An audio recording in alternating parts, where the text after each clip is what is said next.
Stop. You're not getting anywhere with this, von Borchert. You know, I kind of get the same feeling, my dear Sarah. Listen. Nothing. Not a sound. No one's coming to save you. Huh, that's what you think. The Golden Order knows exactly where we are. By the time your ridiculous secret society turns up, I'll be long gone. As for you, nothing will remain of your body. If you touch a single hair on my mother's head, I'll skin you alive. You know, Louis, I have no intention of beating your dear mother. There are more persuasive ways of making you talk. You've stolen something from me that I intend to get back. Where have you hidden it? Von Borchert, you can't sell that book on the black market anymore. This is finished. We know you're planning on selling it at one of Lord Mortimer's parties. All right? Just tell us who the buyer is and we can make a deal. You've no idea of the trouble you've gotten yourselves into.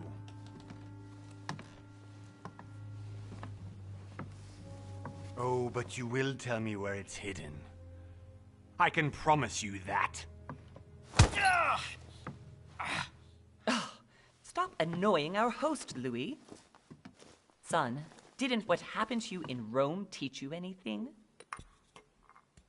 Just a few more minutes and my concoction will be ready. With this, your bodies will dissolve in less than 4 hours. You'll see. It loosens tongues in no time. You know, I have to admit, Mother, the only thing you've ever taught me is that damn motto of yours. Always remain rational. And open. I got it. I've opened the shackles. Draw him over here. I'll take care of him. Von Borchert! Von Borchert! Hmm? Listen. Let's make a deal. I'll tell you where the book is if you let my mother go free. Oh, what are you playing at? Don't worry, Mother. You want to play the hero. Pity you're not in any position to do so. For the last time. Where is Al-Azif? Let me do this. Trust me.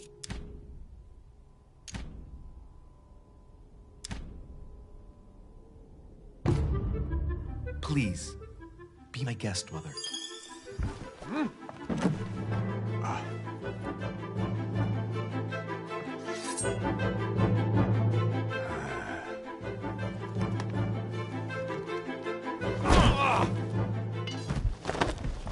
Well done, Louis. You reacted perfectly. How do you feel, Mother? Couldn't be better. He's alive, so I can question him after we get back.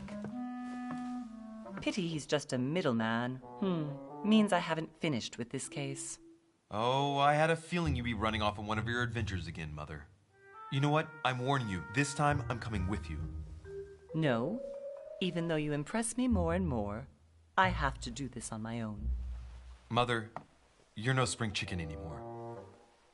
Come on, let's go home. And don't forget to send our men to tend to von Borchert.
Well done, Mother.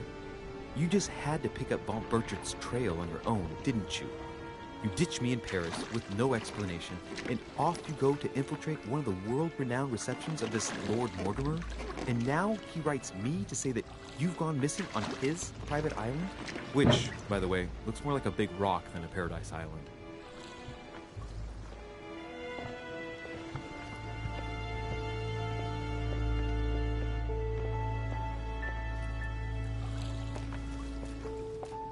The least he could do is explain to me how he managed to lose you. In any case, it is time for you to stop all this, Mother.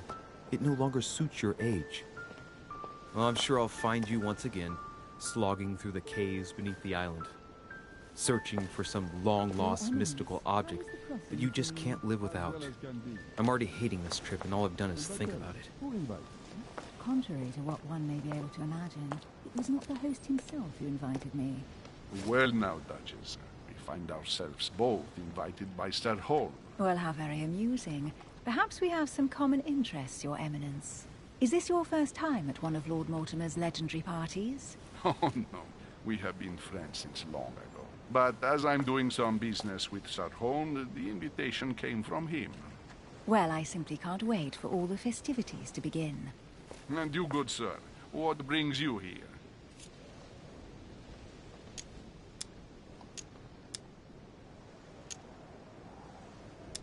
Lord Mortimer asked me to join him. We have some business to take care of. Oh, how mysterious. You adapt quickly, my son. You get along here like a fish in water. Would you believe that we are all here hoping to solve our personal issues? You'll see. Right. I doubt that you came here to look for your mother, Your Eminence. Anyway, consider yourself fortunate, young man, because there are many who dream of simply one day setting foot on this island, and only a very few ever make it. Indeed, I imagine this must be your first time here.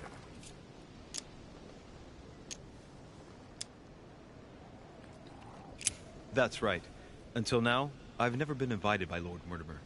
You'll see. You won't soon forget it. Given what I've seen so far, I wish I'd been passed over. Come, Duchess. They are waiting for us.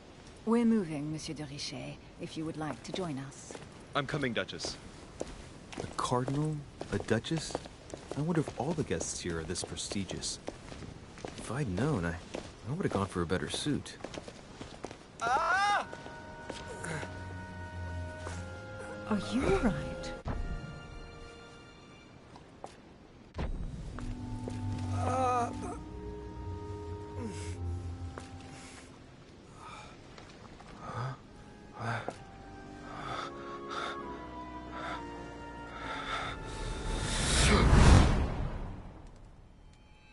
Mother, your hand. So? Okay, it's done. Did you put it in a safe place? Yes. I made sure no one was following me. Don't worry, Sarah, no one's going to find it. Are you absolutely sure? Yes, I'm sure. Right. Just one thing left to do. No, Mother, don't! What? Have you lost your mind? There's no... That is the point, my dear. No one must ever put their hands on it again. No. But I trusted you. No, Sarah. Don't. No. No! You can run if you want to, Sarah, but you will pay for it.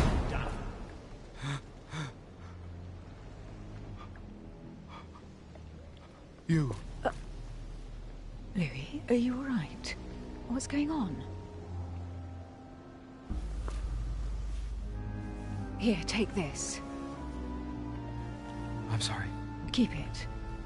Are you better? I'm fine. Don't worry. It's getting late. Why don't you just go on ahead and I'll catch up with you, okay? Are you sure? Yes.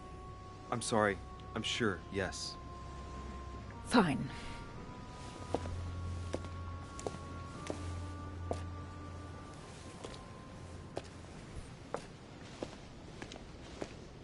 I definitely have to find Mother quickly. Am I going crazy or what? This can't be real. The Duchess arrived with me. What's happening to me, for God's sake? I absolutely need to find you, Mother.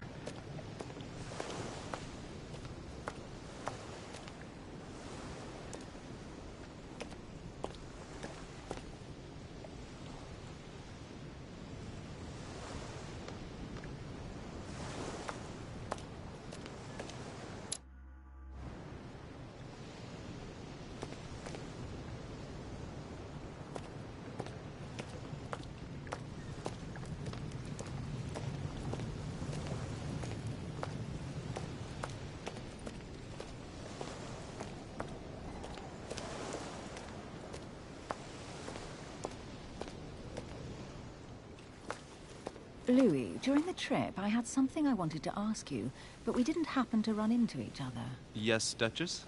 I'm not sure if you remember, but we've met before. At that time, you were of two minds as to your choice of career. Tell me, what have you been up to since?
I have been involved in all sorts of unsolved cases. Have you ever heard of the Abbey of Hexham? Vaguely. An ingenious scam involving mass manipulation on a scale never seen before. There was a cavern under the abbey, wasn't there? Exactly. The wind would blow in through spouts, creating a terrifying howling sound.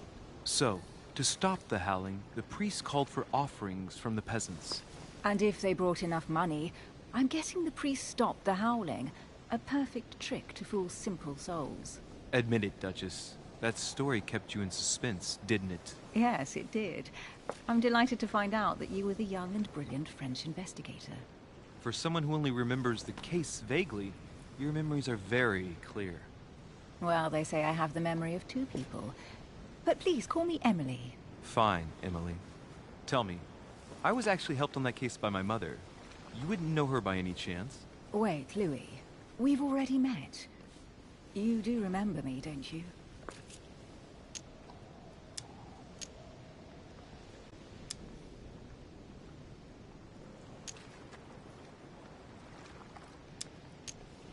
How could I forget a woman such as yourself?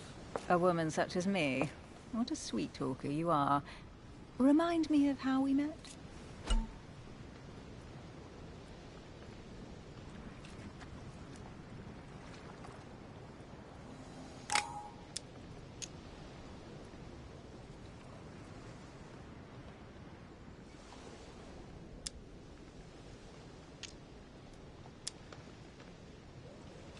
Emily, it hurts me that you could doubt my sincerity. I thought we'd gotten over that stage by now.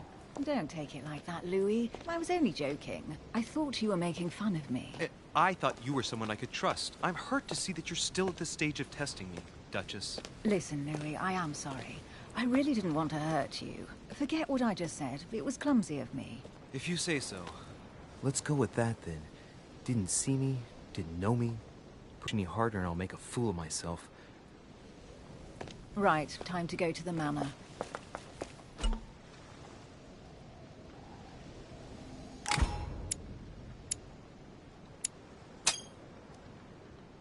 I ask her a question, she answers with another. Is she playing with me? Emily, please excuse my but you still haven't answered about my mother. Do you know her? You'll see, Louis. Everybody here knows Sarah de Richet. I don't know where we're going like this, Emily, but you're connected to my mother one way or another. And if I can believe my vision, you don't have much of a place in her heart.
Honey, I couldn't have hoped for better.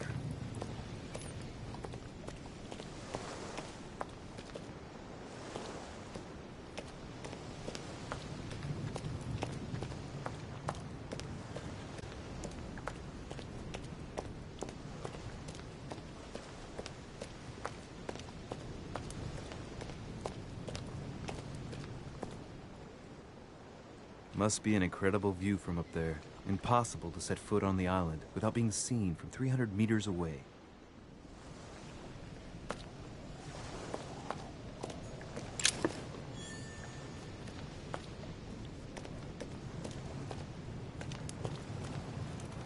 Good evening, sir. May I ask your name, please?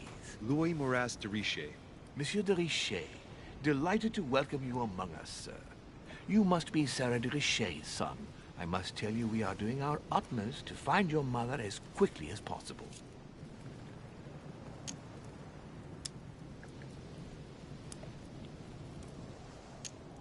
What can you tell me about the disappearance of my mother? 2 weeks have passed since Sarah's mother went missing.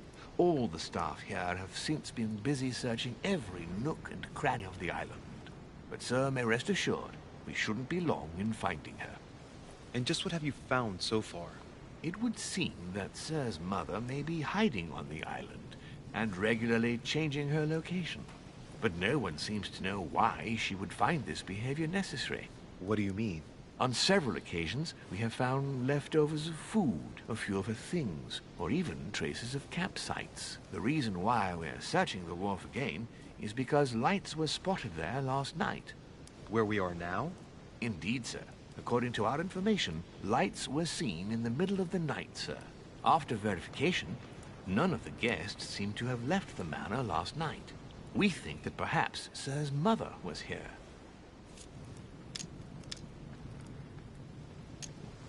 Did anyone see anything else? Unfortunately not, sir. Only lights were seen by servants of the manor, sir. And as I was saying, sir, all the guests were asleep, and no one seems to have noticed anything at all. We seem to have found an object that would appear to belong to Sir's mother. A handkerchief. The handkerchief is embroidered with the initials SDR. We came to the conclusion that they are the initials of Sir's mother, Sarah de Richet. I have orders to give it to Lord Mortimer as soon as I see him. I know my mother. She's not the kind to go for a midnight stroll on the wharf for nothing. I've got to find out what the hell she was doing here. Where exactly did you find the handkerchief? On the landing dock, sir. The one you arrived by.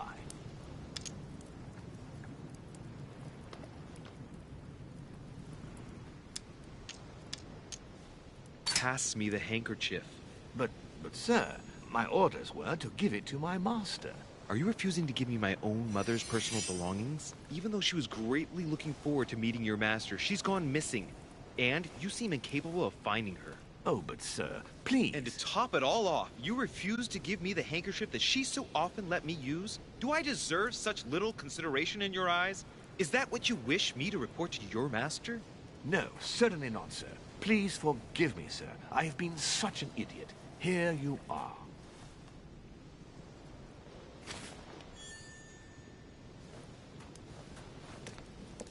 It is indeed your handkerchief, Mother. You must have come here for a specific reason. I need to know what it is. Let's think. What could she have been doing out here on this wharf?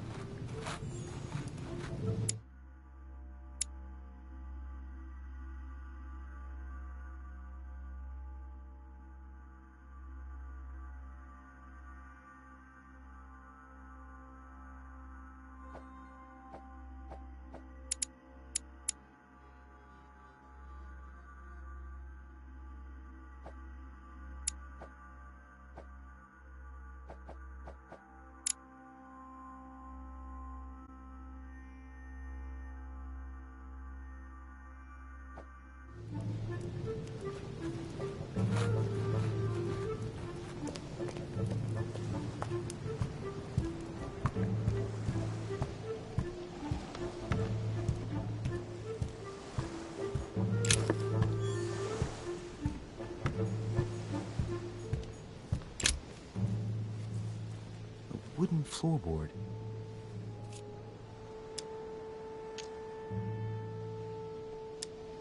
Probably comes from this part of the wharf.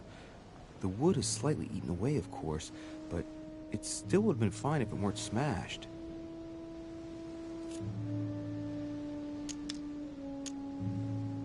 Probably comes from this part of the wharf. The wood is slightly eaten away, of course, but it still would have been fine if it weren't smashed.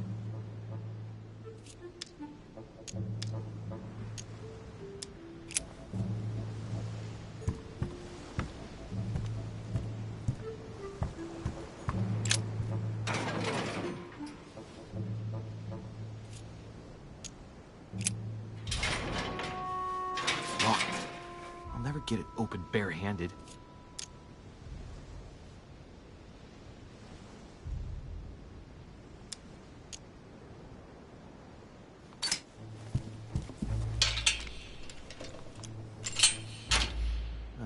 There we are.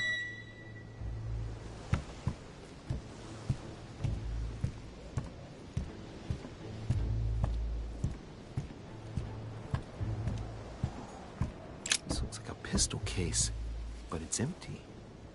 I don't know if this has anything to do with you, Mother, but if it does, at least now you're armed. Just like in my vision. And none of it's telling me anything useful. Honey, the remedy of the gods. This wharf is used as storage for a lot of barrels. Uh-huh. What have we here? It's cannon powder.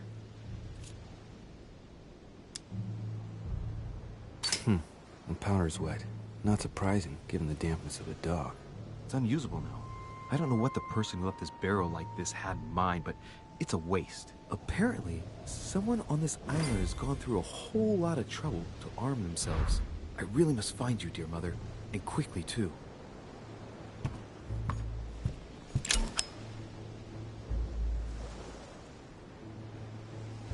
Amber.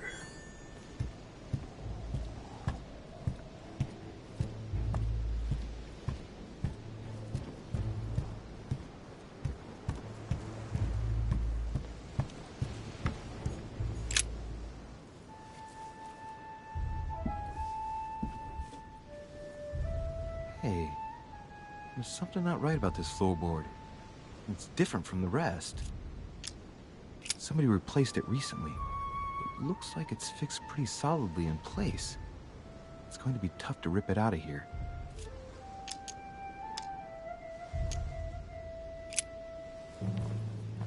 Shit!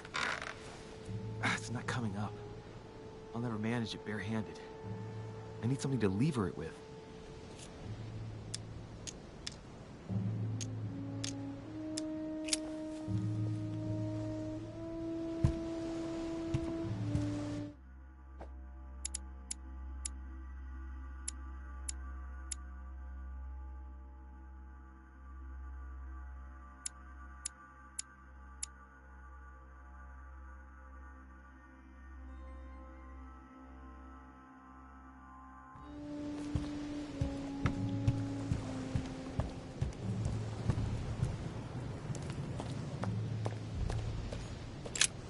This chest might belong to Duchess Hillsborough.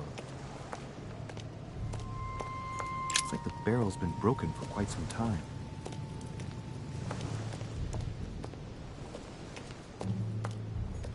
A sack of seeds. It's unopened. No one seems to have used any.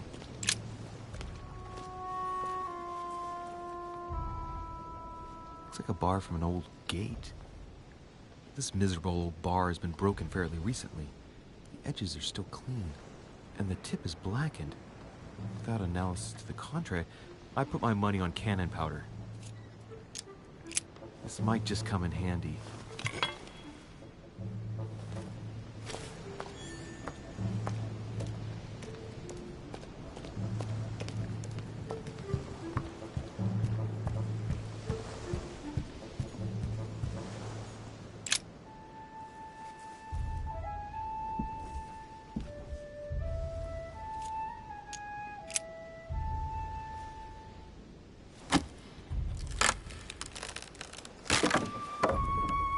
That does it. Let's see what's hidden inside. There's a book and also a bag. The Mysterium Cosmographicum. I know that book well. Mother used to read passages from it to me all the time. And judging from what I can see, it's the same one as hers. For crying out loud, what's happened to you, Mother?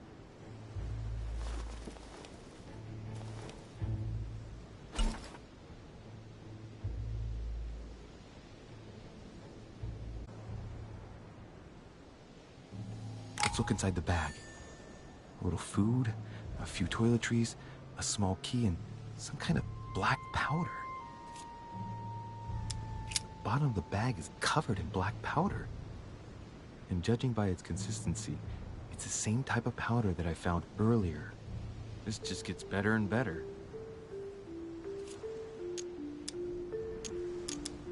Shit, those are definitely my mother's things. I recognize her hairpins. This bag smells of her perfume. A piece of soap, some oils, and her powder puff. But what does all this mean? Some fruit, a piece of bacon, and some bread. The fruit's still firm. And the bread's a bit stale. There's enough left to last 2 more days. An iron key completely rusted. You never know. It might be useful. I hope Mother wasn't counting on it. Right, that's enough. I think I better leave her bag here. If she hid all this, it's because she thought she might need it later. For crying out loud. Why did you hide supplies in the middle of nowhere, Mother? I don't know what's going on here, but you obviously feel like you're in danger.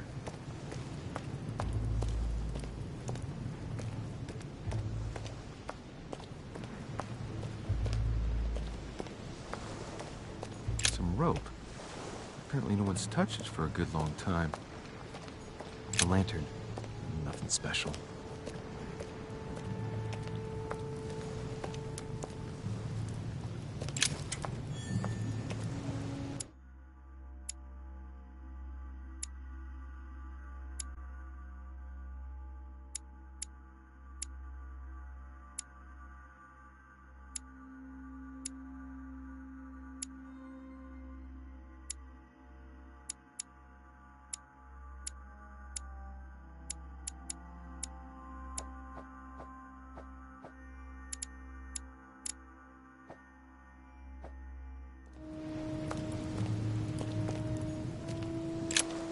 Let's see what's hidden inside. Let's look.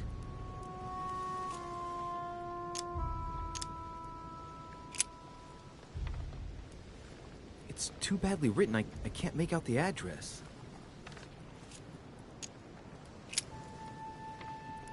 The address is 50 Bedford Square, London.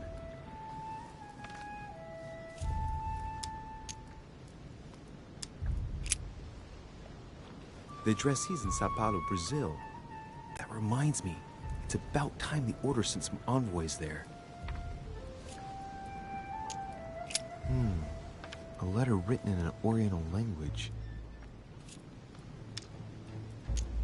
I haven't the slightest idea what it says. Probably a Dutchman.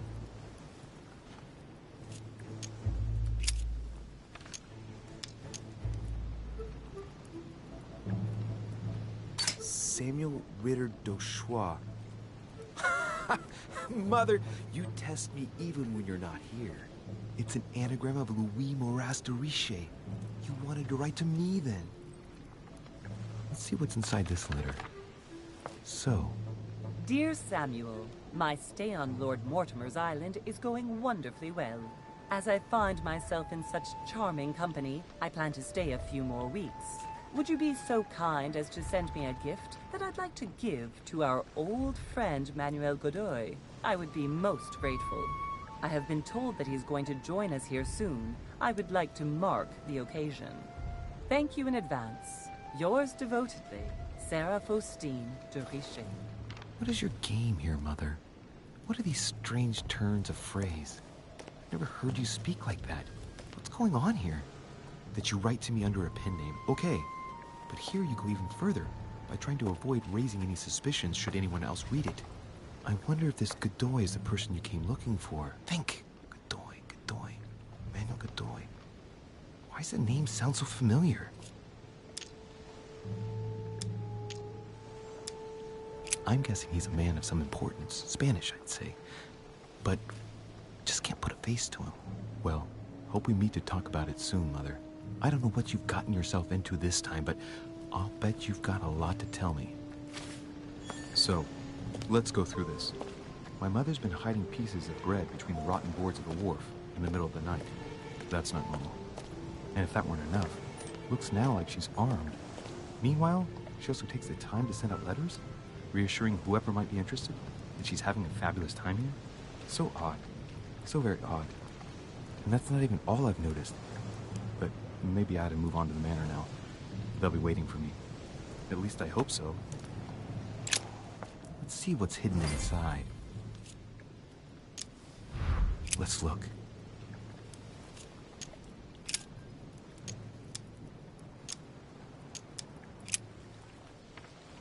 This envelope is meant for the Vatican. Apparently this letter is meant for Pope Pius VI, born Giovanni Braschi. I wonder which one of these people is influential enough to write to the Pope in person.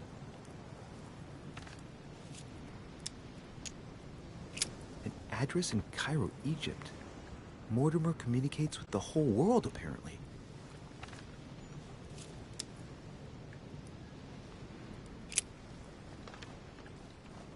Probably a Dutchman.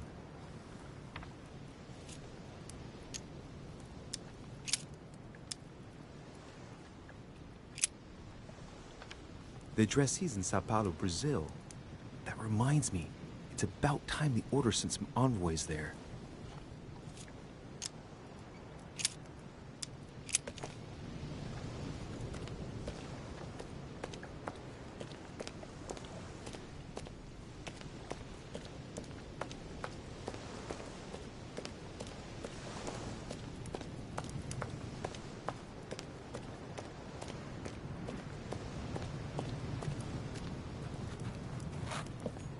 Latin inscription.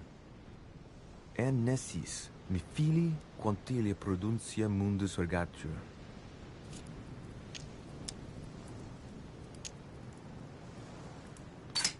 You don't know, my son, how little wisdom the world is governed with. I tend to agree.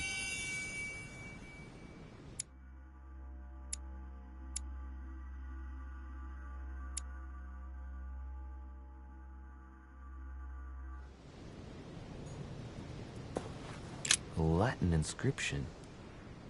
En nessis, mi fili, quantilia produncia mundus ergatur.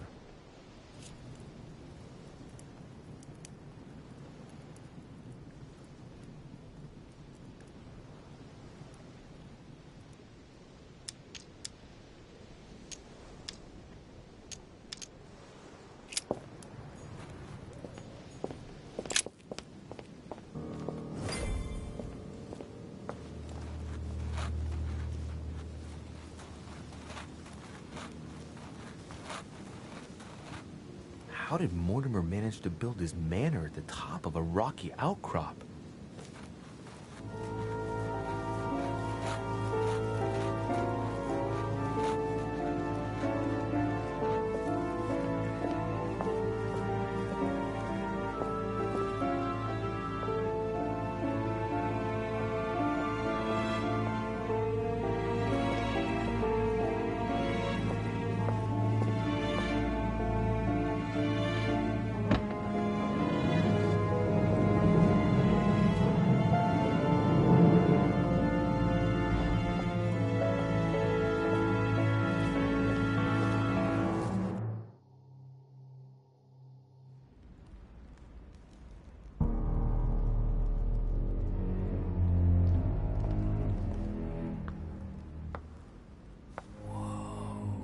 Impressive.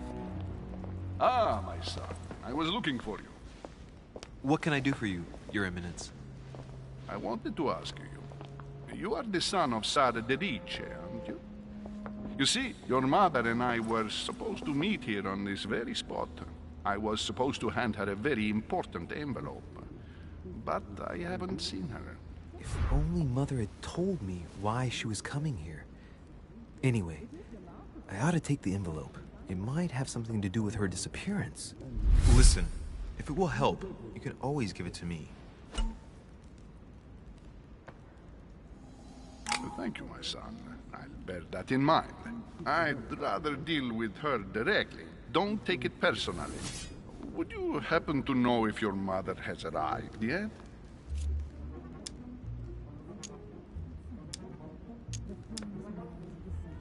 Certainly, Your Eminence. Mother got here some time ago. I was hoping to find her when I arrived, but given the hour, she must be asleep by now. Right. I shall see her tomorrow, then. By the way, Your Eminence, I wasn't aware you knew my mother. Ah, if you only knew, my son. I hold your mother in the highest regard. She has rendered great service to the church, and her help is invaluable. I hope that you will follow in her footsteps. Only she had told me where she was headed. Nonetheless, our exchanges have always been discreet, and I should like them to remain as such. If your mother wishes to speak to you about us one day, I will not mind if she does so. That is commendable. But as we work together on a daily basis, it is surely just an oversight. Most certainly. You said you work together. What do you do exactly?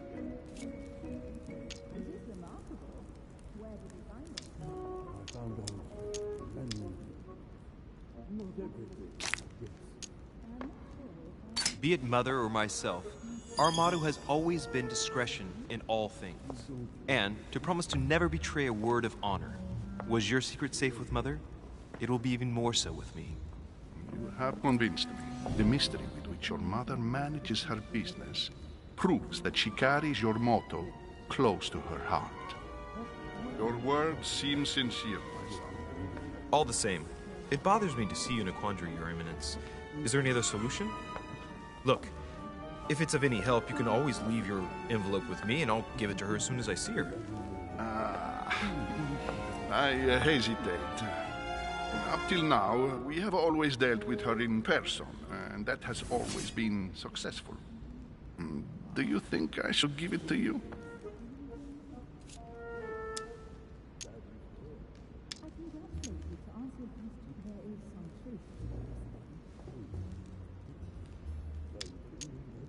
Look, you seem hesitant. The simplest thing to do is just to give it to her when you see her. After all, it's not that urgent. Yes. I mean, yes, it's urgent. I mean, what if we don't find each other here on the island? Though I don't know yet when I'll be leaving. I might not be staying for very long. What to do? Can you see a solution? Come on. Just give me the letter, for crying out loud. I cannot run the risk alone. I am going to trust you. You seem like an honest man. Bingo. Listen to me, my child. If I give you the letter, can you promise me before God that no one other than your mother will read it?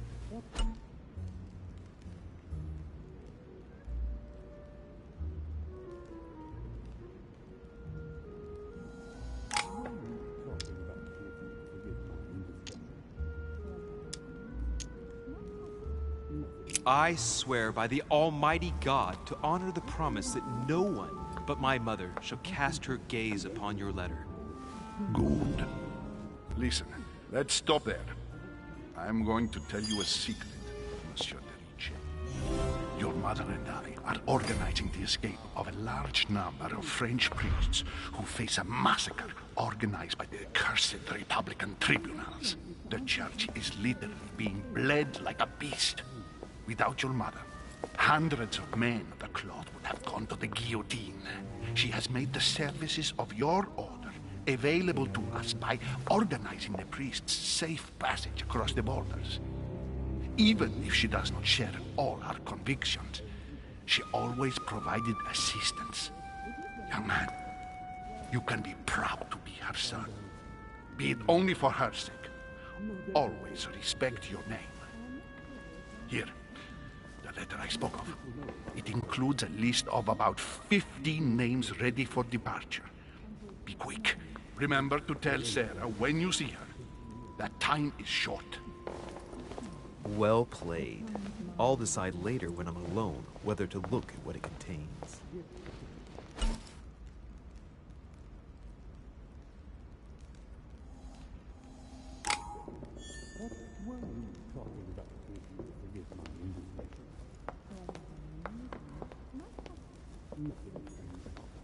Lord Mortimer certainly has a taste for staging rooms. Blind Oedipus. Blinded himself.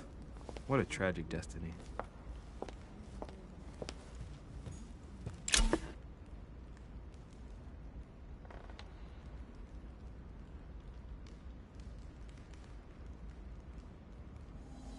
Devil's Thorn. I'll keep it. Fall of the Damned by Rubens. The man who cannot achieve the salvation of God the Father is offered to fall into the depths of the abyss.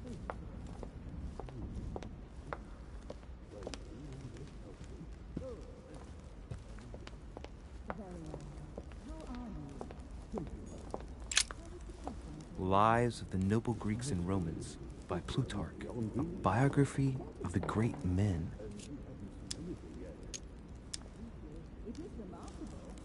Open to Brutus's page. Caesar, stabbed by multiple blows at once, sees Brutus raise the dagger on him. Then, covering his head with his robe, he delivers himself to the arms of the conspirators. Nice family. Let's keep it. Might come in handy someday.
Saturn devouring his son.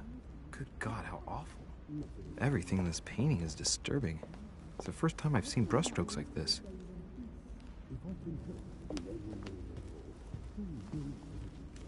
Crucifixion of St. Peter. He was crucified upside down, out of humility. Surprising for an entrance hall. I've just arrived. It might be bad manners to go upstairs without being invited. I thought my chimney was big, but this one is beyond belief. It's the least one can say. I've been longing for a warm fire for ages. Since I set foot on the island, I haven't ventured more than 2 yards away from it. Have you also just arrived? Oh, late morning, I'd say. Louis, come join us. Monsieur, may I introduce you to Monseigneur His Eminence, Cardinal Piaggi. He joins us straight from Rome. Oh, just call me Your Eminence. It's simpler. George Washington, President of the United States of America. Delighted at last to make your acquaintance, Mr. President. Pleased to meet you, Mr. President. Louis Moras de Richet. It is an honor to meet you. Young man, let's keep it simple, please. Let us forget our fancy titles. Nice to meet you, Louis. I should imagine you never thought you'd be in such company. I must admit that I didn't. It's the first time that I've ever met so many illustrious personalities. And you haven't seen anything yet. Generally, when Lord Mortimer organizes one of his receptions, there are over a dozen people here. They can't all be here yet, and you'll see, most of the time there's only the upper crust. And I noticed you were already getting to know His Eminence at the entrance. It's the perfect place to build up a network. What were you talking about, if you forgive my indiscretion?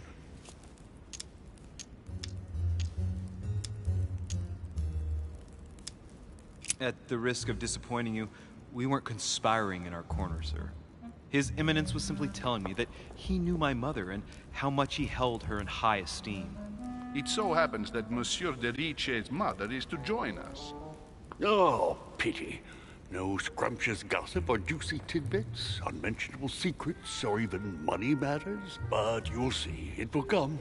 Despite all the goodwill in the world, you can't stop people scheming left and right around here. Speak for yourself, sir. Well, my friends, do any of you know the reason why we're here this time? Not in the slightest. As for me, I've been invited by Sir Holm, a close friend of Lord Mortimer, but I do not know the reason why.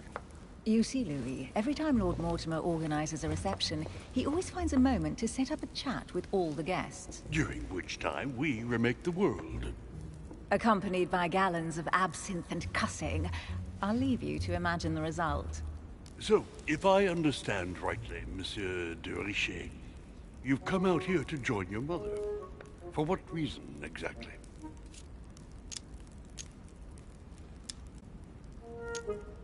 Like you, Mr. President, I'm here as a result of Lord Mortimer's invitation. 2 members of the same family here. That is rare.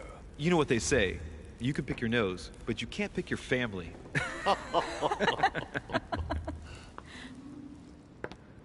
Seriously, though, I know your mother well. Stay behind with me afterwards, and we'll take a moment to speak about her.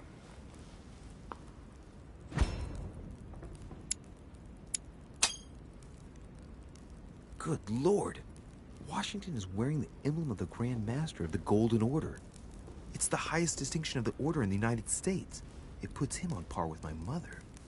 He must really know his stuff when it comes to the occult.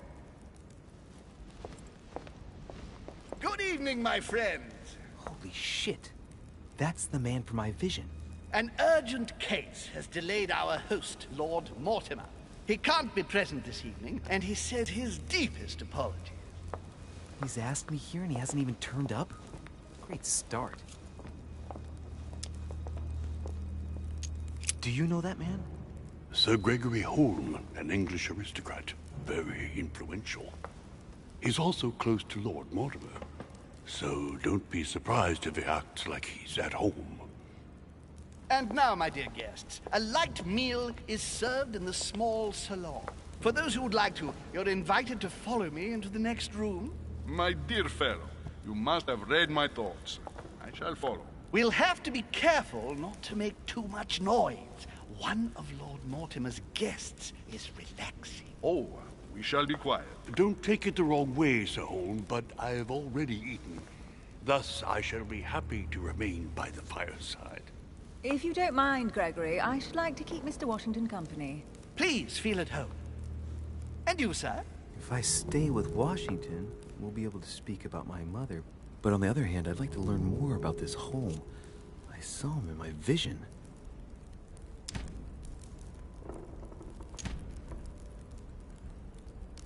Let's see what Washington has to say. Sir, if you don't mind, I shall stay here. Do exactly as you please, young man. Louis, thank you for staying. Just like you, when I arrived this morning, I found out that Sarah had gone missing. I know your mother well. Don't worry. Emily is from the English branch of the Golden Order. And President Washington is in fact the leader of the Order in the United States. I didn't know. Sorry to have made you wait, but I didn't want to speak in front of the others. You did well. Secrecy and discretion are the pillars of our organization. If I can help in any way at all, please don't hesitate to ask, my lad. And if you have any other questions, now's the time.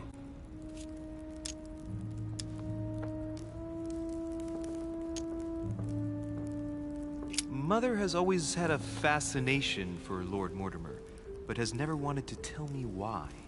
Lord Mortimer is a remarkable man. He's wealthy, and is advisor to the very highly placed. Your mother is the head of the Order in France. It doesn't surprise me that he asked her to come. Lord Mortimer greatly contributed to financing my electoral campaign, for example. But I want this to be clear, without ever seeking to gain an advantage. And that is to his credit. Yes, you can trust him. He will do everything in his power to help you find Sarah. Mr. Washington, you seem to be very familiar with my mother.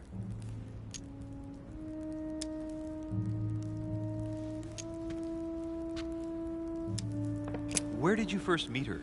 I met Sarah during the War of Independence on American soil. She was introduced to me by a mutual acquaintance, and I must say that her sound advice prevented me from making some terrible mistakes. She may not be a soldier, but believe me, she deserves a statue as much as Lafayette does. Well, I didn't see that one coming. There's no doubt Mother has many secrets that are still hidden. Right. Would it be too much if I asked you a few more questions? Not at all. Go ahead. But I can't promise I'll remember everything. May I ask, when you saw each other, what did you talk about?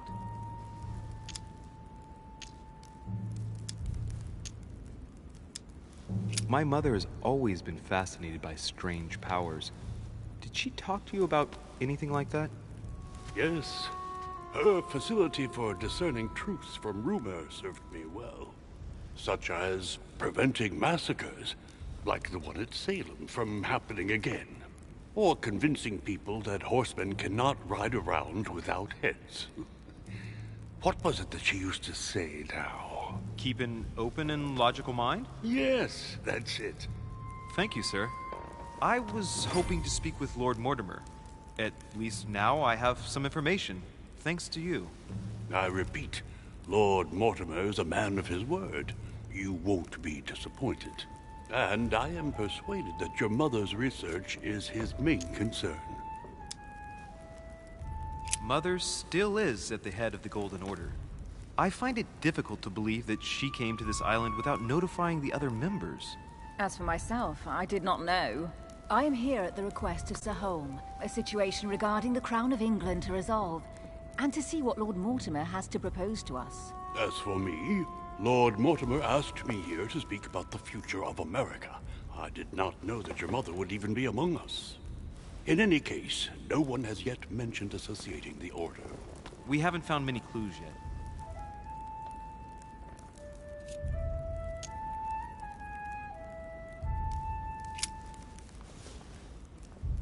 But I did find a book that belongs to my mother.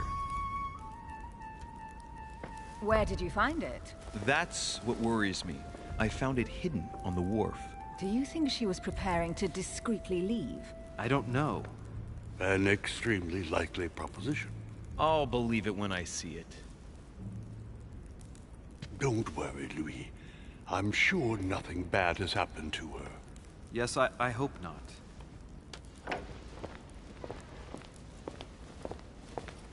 Careful, they're coming back.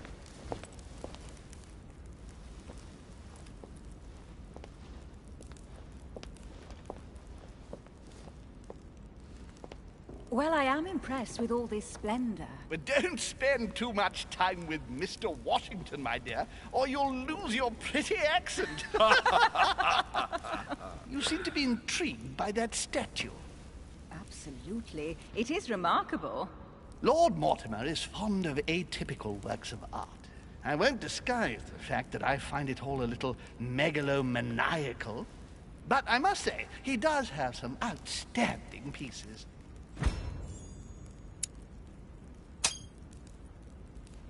The statue is impressive, and so are the paintings. Rubens, the Caravage, Guignero. Lord Mortimer has very good taste, and the means to express it. Oh, I see our young sir is a connoisseur. Yes, in my spare time. Yet, I couldn't tell you who the artist of that painting there is. I think I recognize a theme, but the style intrigues me. Saturn devouring his son. Oh, well, you wouldn't know. The artist is none other than Lord Mortimer. I thought for a long time that the painting wasn't finished, but my old friend assured me it was. Still, there's no accounting for taste. Not very conventional, but it sure does hold your attention. You will find that Lord Mortimer is not what one would call conventional, Monsieur de Richet. Sir Holm, who was that young lady with you? Elizabeth Adams, Mr. President. She would have liked to have stayed with us, but the poor thing is exhausted. Elizabeth Adams? Miss Adams is here to rest. You have perhaps already come across her in the corridors. She arrived a few days ago. I perceived her, but we weren't introduced. Rest assured, she is not here for the same reasons as yourselves. Consequently, I'm counting on your indulgence. On that note, it's very late. You must be exhausted. The servant will accompany you to your rooms.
Ladies, gentlemen, I bid you all good night. Mr. President, Your Eminence, Duchess, you have the same rooms as usual. You, Monsieur de Richet, will find your room at the end of the corridor. Well, my friends, I am bone-tired. I am off to my bed. See you in the morning. Good night, sir. I shall do likewise. Louis, I shall see you in the morning. Sleep well. Good night. See you tomorrow. Oh, man. It's been quite a day. Right. Where is my room? Duchess Emily Hillsborough.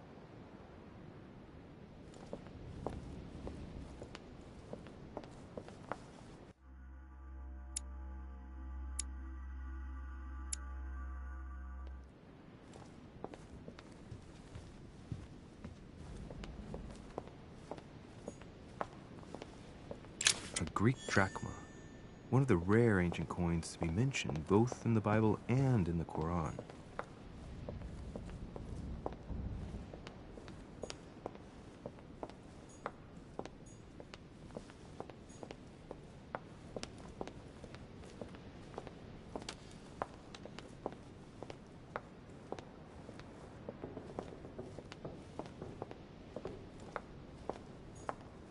Monsieur Napoléon Bonaparte.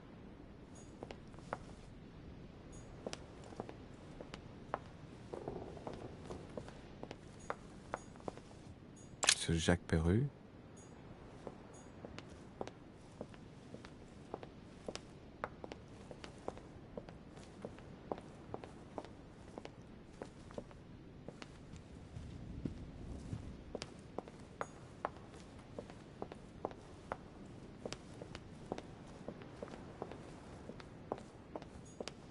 Decorum guide.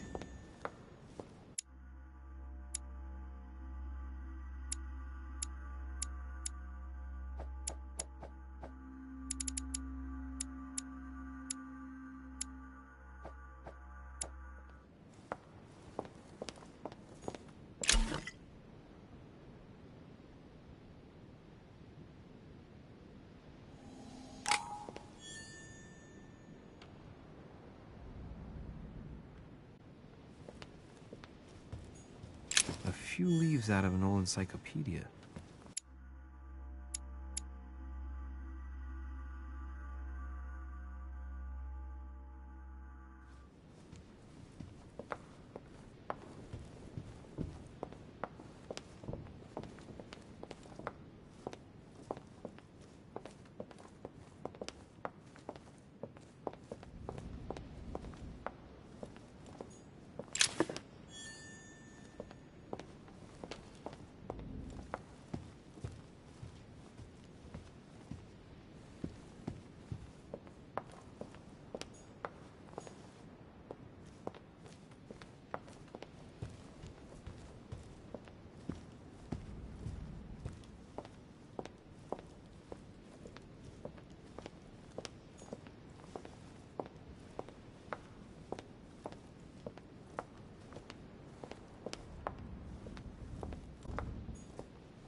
Monsieur Johann van Woolner.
President George Washington.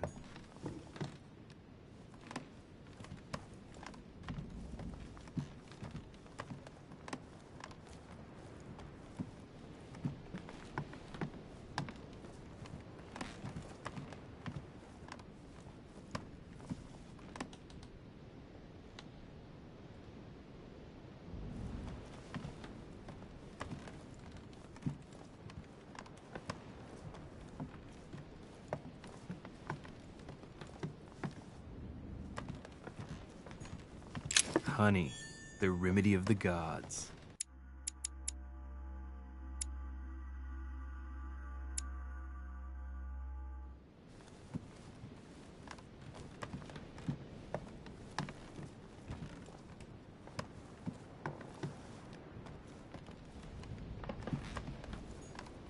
Monseigneur, His Eminence Cardinal Piaggi.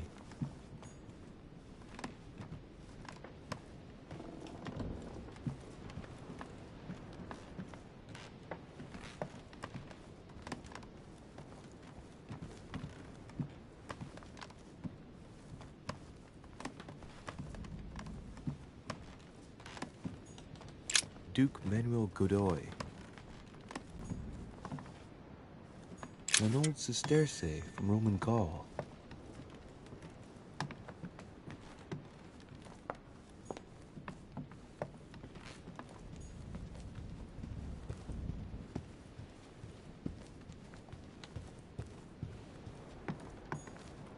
Huh, that's me.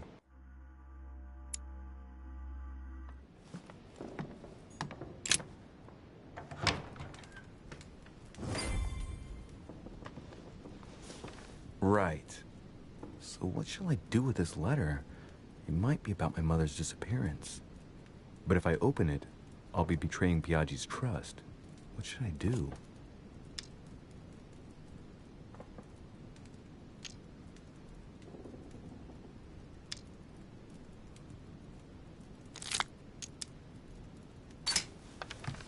So, it really is a list of French countrymen.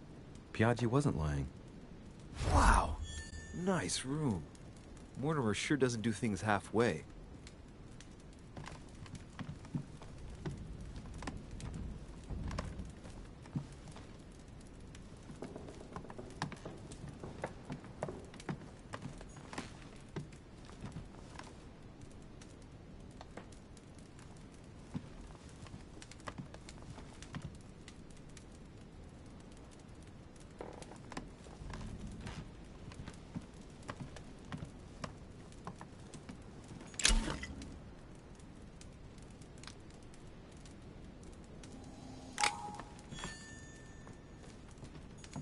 Saint Jerome and the Angel. Yet again, art with political undertones with an image of a saint hearing voices. Judith beheading Holofernes. Ironic in a way, when you know that the artist represented himself as Judith beheading her mentor, who had raped her. Saturn devouring his son. Again? I saw the same theme in the hall. I wouldn't like to be his son. The conversion of St. Paul, by Caravaggio. The original was in Rome. St. Francis of Assisi in ecstasy, before superior voices. It always amuses me to see how art gets used for propaganda purposes.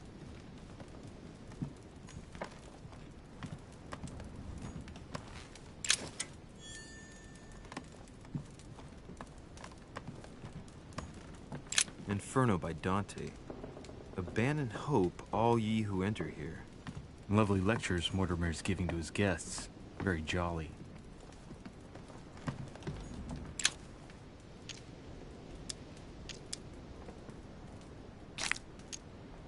Golden elixir.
Byzance.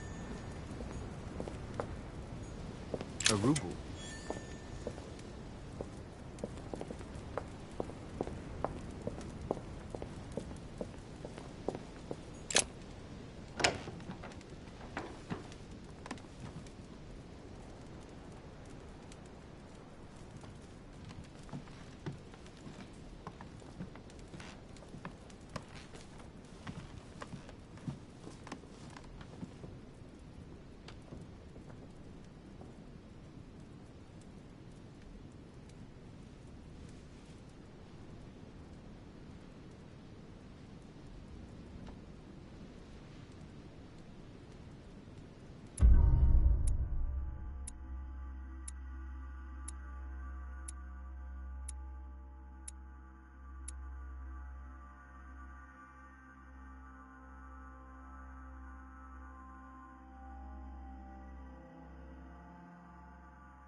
Your turn? The servants are not very efficient. De Richet can't be far away. They'll find her soon. Their search time is restricted, given that they must keep an eye on Adams. I can take care of her, you know. Yes. Well, in any case, I do thank you for bringing her to the island. From what I've understood, the search of de Richet's room hasn't turned up any results. Not yet, no. But we've put her son in there. Perhaps he'll find something. That might come in handy. Louis grows impatient at not yet having met the famous Lord Mortimer. He will meet him tomorrow.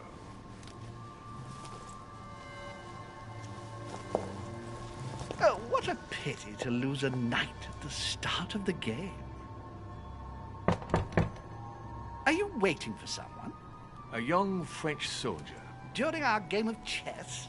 Don't worry, Gregory. The game won't disappear. I'll have one of my men escort you back. Don't trouble yourself. I know my way out. Ah, good evening, gentlemen. Please forgive me for this late hour. It is never too late, and we have much to discuss. One last move?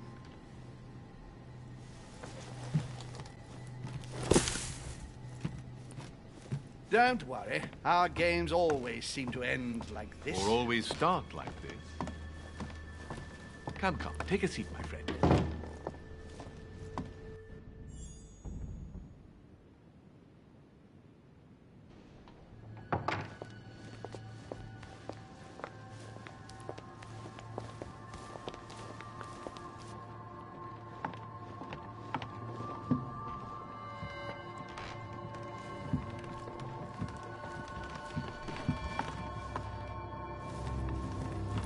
A little nighttime stroll, Mr. President?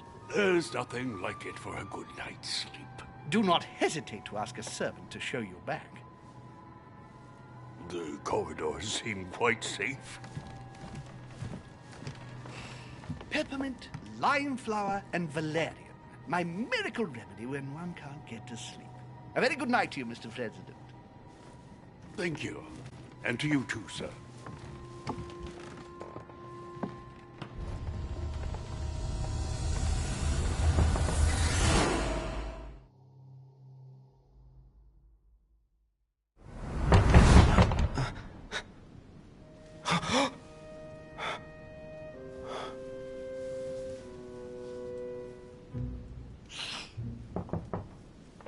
I'm coming.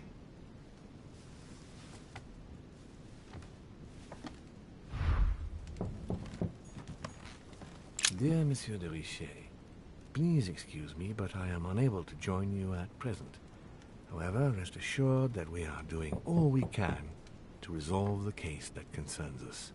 By the way, enclosed, you will find a key that will enable you to retrieve the personal effects your mother left behind. Yours faithfully, Lord William Mortimer.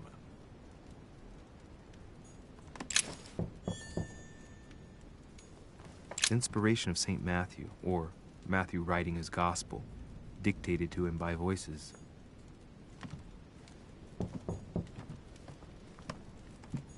Last Judgment. Why do I always get the most terrifying room?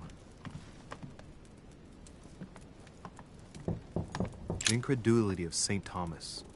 Why is Caravaggio representing St. Thomas putting his finger in the wound? Thomas looks on but doesn't touch.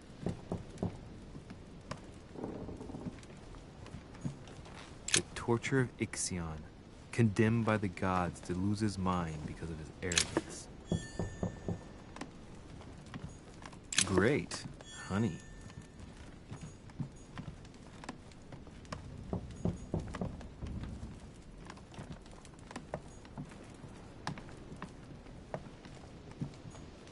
Inferno by Dante. Abandon hope, all ye who enter here. Lovely lectures Mortimer is giving to his guests. Very jolly.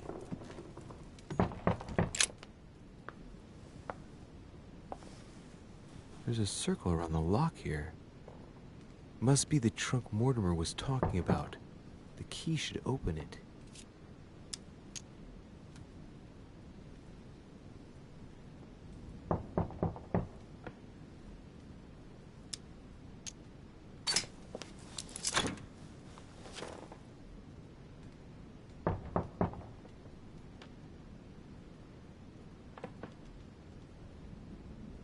There's a note. Effects of Sœur de Richet, to be given to her son, Louis. I should probably take it.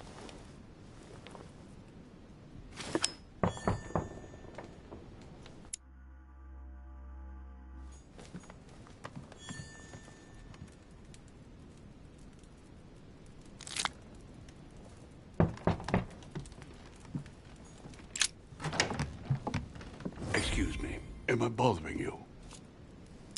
No, not in the least. Is something wrong? I'm going to need your help. Do you remember the young lady we spoke of in the hall? Elizabeth Adams. Home introduced her to us. Yes. Well, She is the daughter of my friend, the Vice President, John Adams. But she is supposed to be dead. Yeah, that's bizarre. Fair enough. Good heavens! I was present at her funeral. It is disturbing indeed. Yes. I need to make sure it's her. That's where you come in. I want you to distract Elizabeth while I search her room. And perhaps get my hands on some important information. At least, I hope so. Elizabeth is in the small salon. If you hurry, you can still catch her. I just need 10 minutes. But if my vision is true, there are two men nearby discussing very important issues, and one of them looks much like Mortimer. Washington is very kind, but I came to this island for my mother, not for his ghost stories. Count on me, sir. Thank you, my friend. Keep Elizabeth downstairs as long as possible. She must not return to her room. Trust me.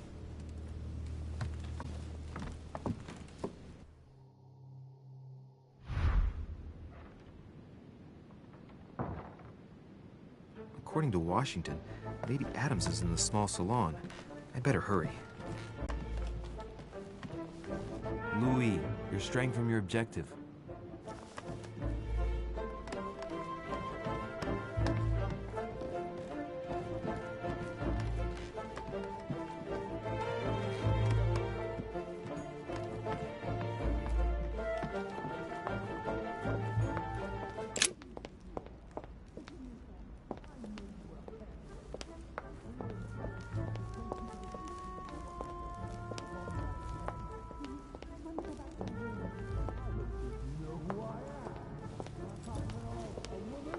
My son.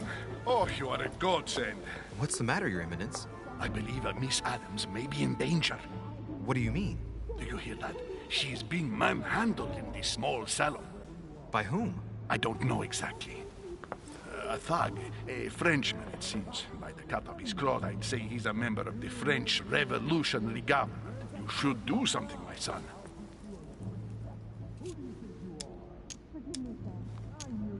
Shit.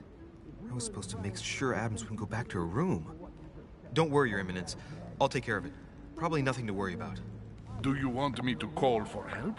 Please don't do anything. I'm sure with a little goodwill, everything will work out fine. Don't go and wake up the whole manor, please. Thank you, my son. May God watch over you.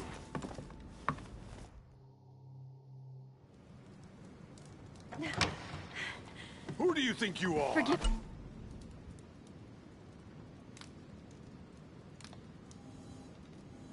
me, sir. If we were in France, I'd have sent you to the guillotine for what you just said. Please, just let me go back to my room. Hey, you! Stay out of it! This is none of your business. I'm gonna teach this little slut how to behave. What the hell is going on? Huh?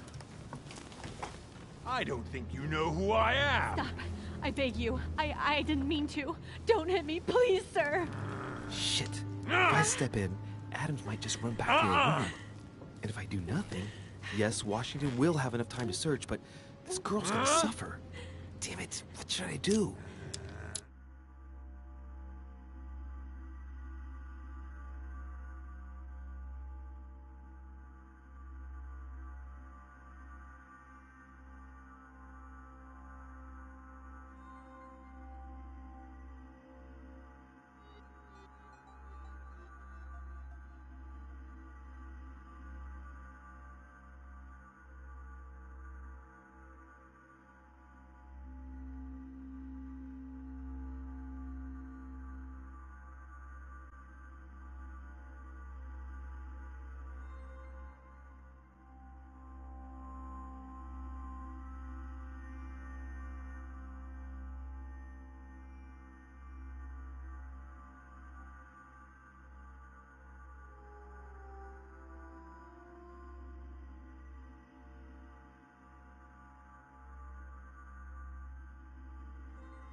You filthy whore! I apologize. Have mercy. Please have mercy. No! Ah!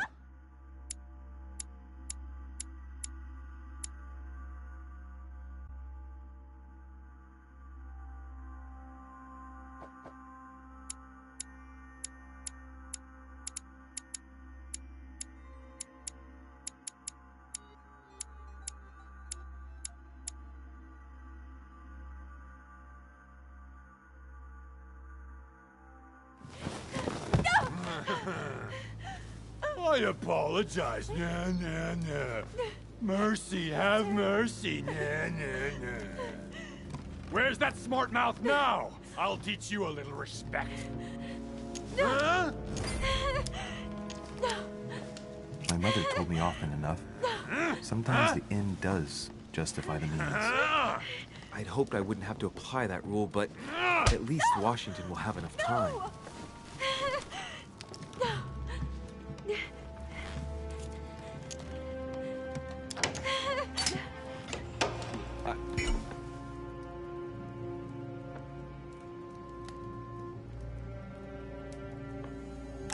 Please. It's too late for that. Leave me alone. Forgive me. He took me by surprise. I didn't think he'd really hit you. Please, don't touch me.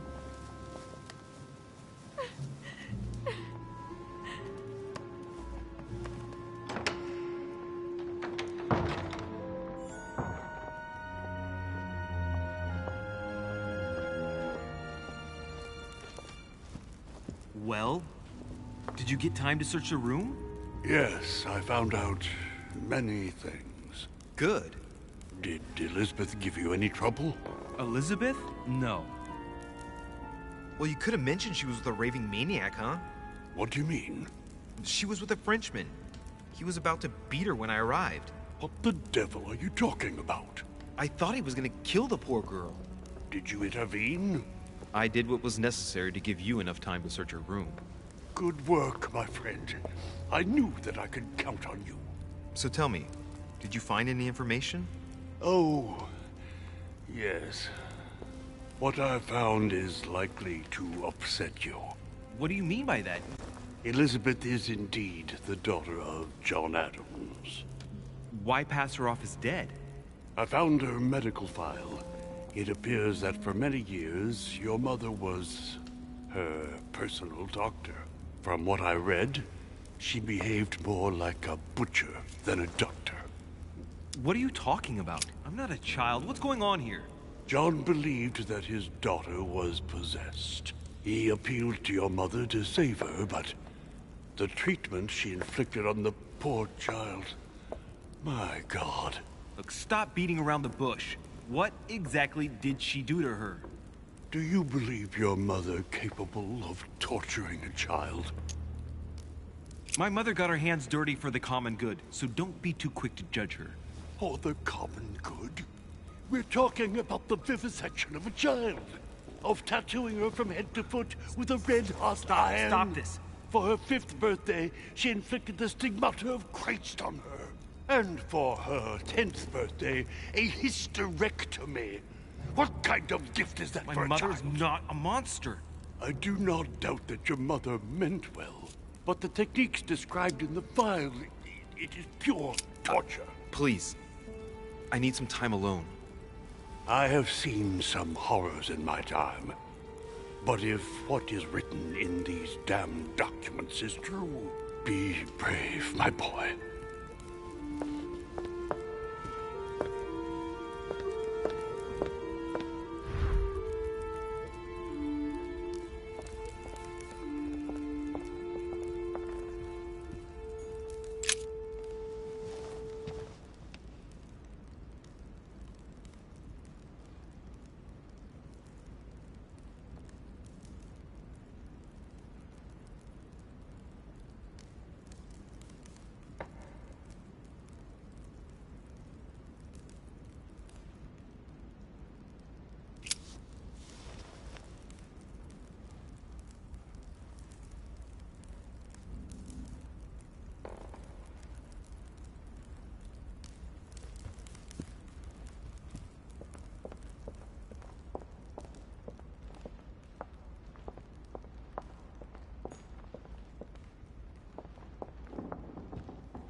Lord Mortimer certainly has a taste for staging rooms.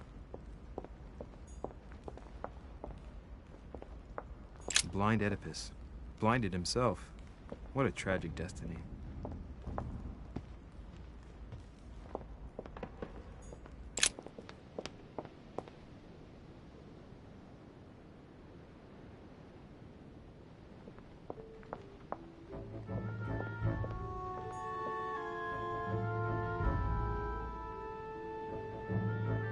Duchess Emily Hillsborough.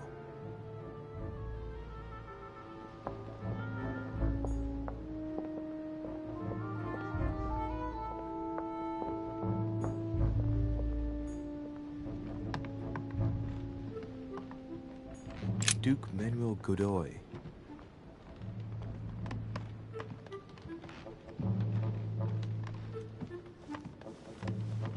Your Eminence, what are you doing here? I was worried about you, my son. How did it go with Miss Adams?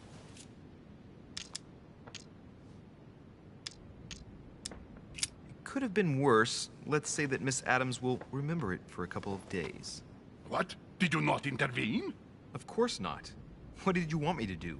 That thug could have snapped me in half in 2 seconds. So, you prefer to let that fragile young lady take a beating rather than risk getting slapped around a bit yourself? Mr. Derice, your mother would not have been proud of you. Listen, next time it happens, join me instead of hiding behind the door. If you're gonna talk big, back it up. You should be ashamed. I will pray for your soul, my son. My son, I have another problem. I wanted to speak to you about something important. Do you still have my letter on you? The one I gave you in the hall? Why do you ask? I have a name to add to it. Here it is. Thank you, my son. Ah, I see that it's still sealed.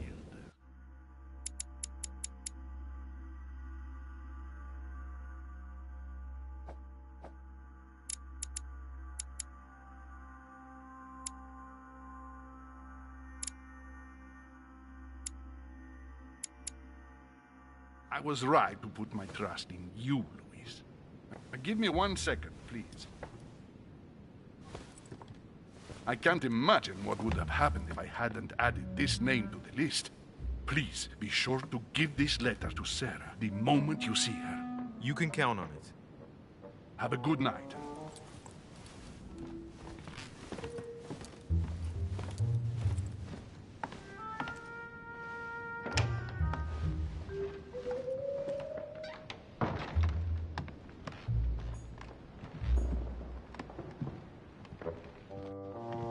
Louis, you're straying from your objective.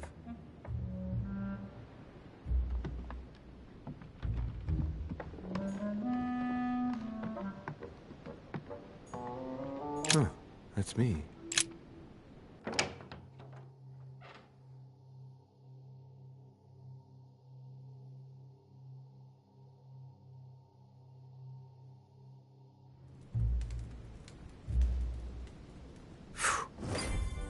Exhausted. I better go to bed.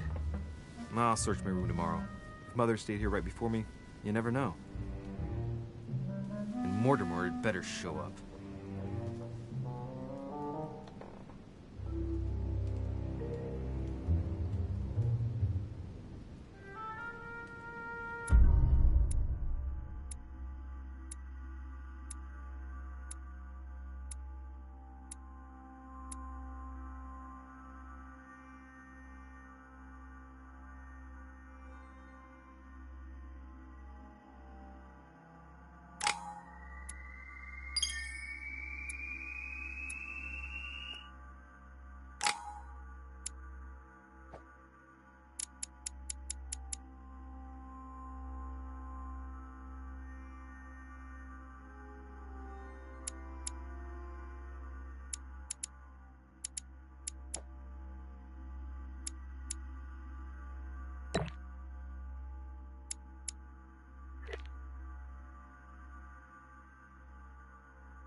All right. In my vision yesterday, I saw that Mother had this room before me. I'd better search the room. Who knows? Maybe she left me something behind.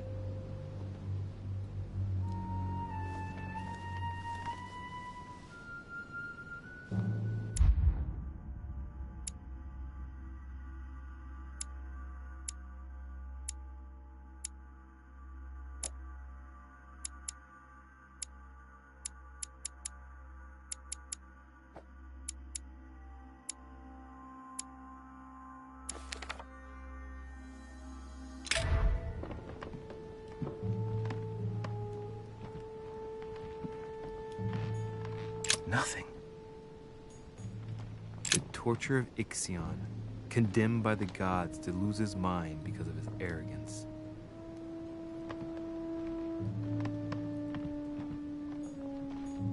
Inspiration of St. Matthew, or Matthew writing his gospel, dictated to him by voices. I haven't even had time to unpack my cases. Dear Monsieur de Richet, please excuse me, but I am unable to join you at present. However, rest assured that we are doing all we can to resolve the case that concerns us. Last Judgment. Why do I always get the most terrifying room? Writing material.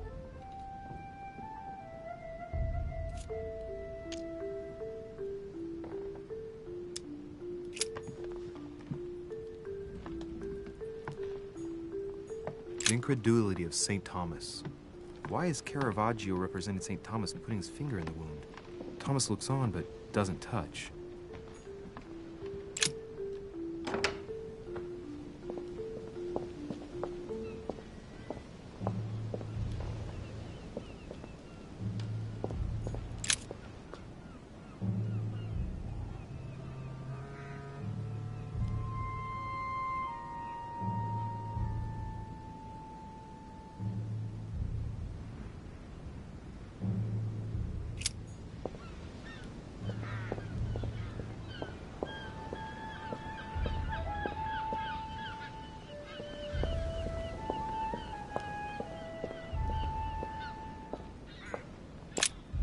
Here's something will undermine my botanist's appreciation for the local climate.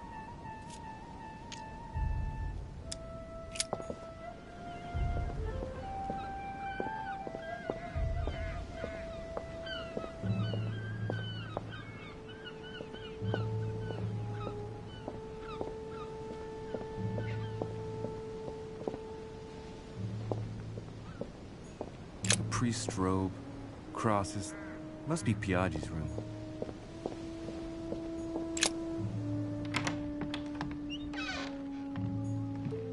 Inferno by Dante.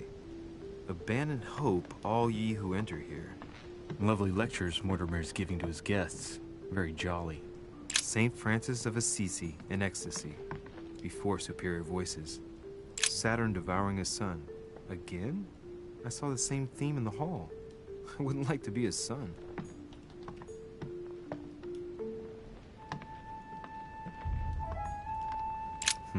Nothing here.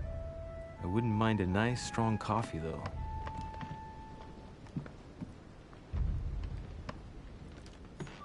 Look, markings on the floor. Just a bit worn out. I was hoping to find something leading to a secret passage. Oh, this bookcase is well stocked. Oh, this book has been put back the wrong way round.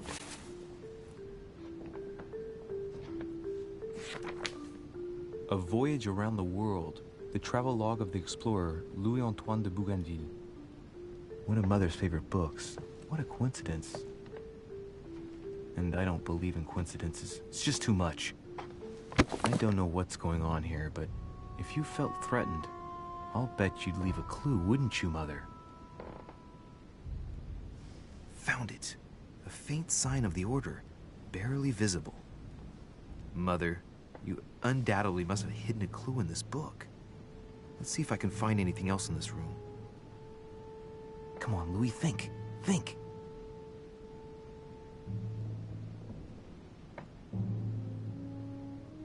Let's recap. My mother was in this room. I found a rare edition of her favorite book. She must have left something behind. She must have used the writing materials.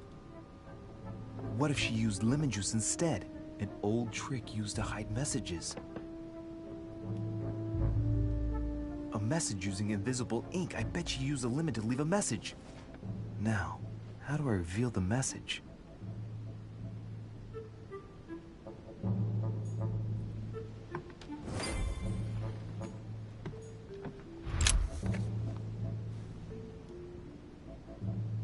The message is illegible. I have to keep searching.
Apart from getting the book dirty, I can't see any use for this.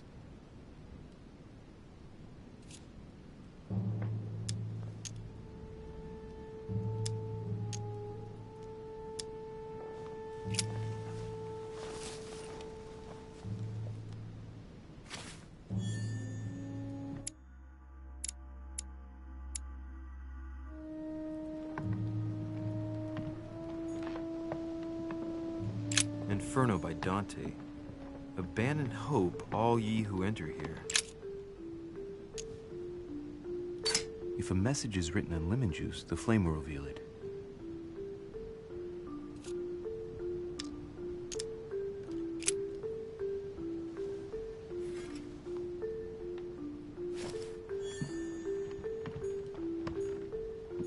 Nothing.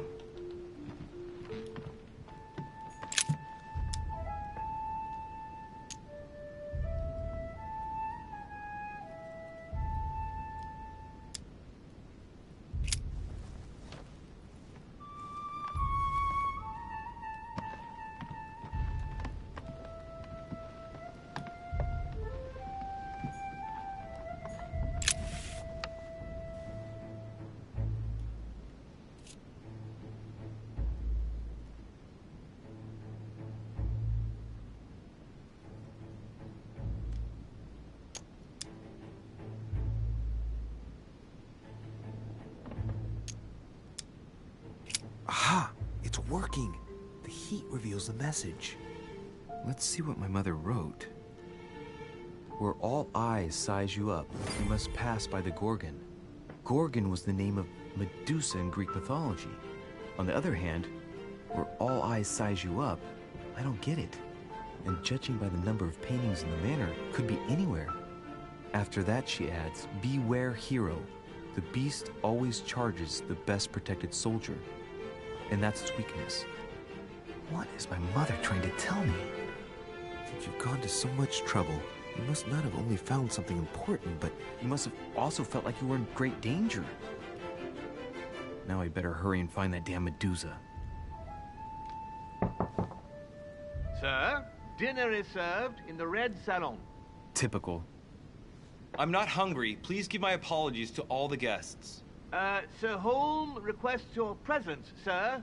well, I guess I'm just gonna have to wait before going and looking for my Medusa. Tell him I'll be there in a minute.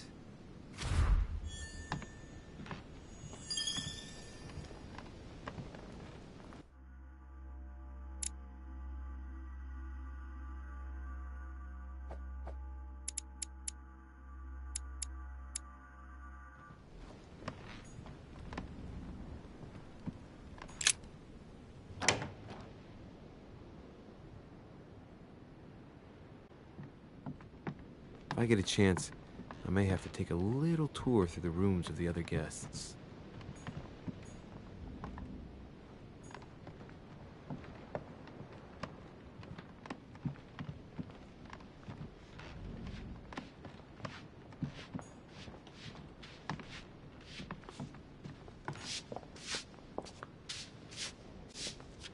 Might be better to take a different stairway. That must be the door to the room of the soldier I saw in my vision.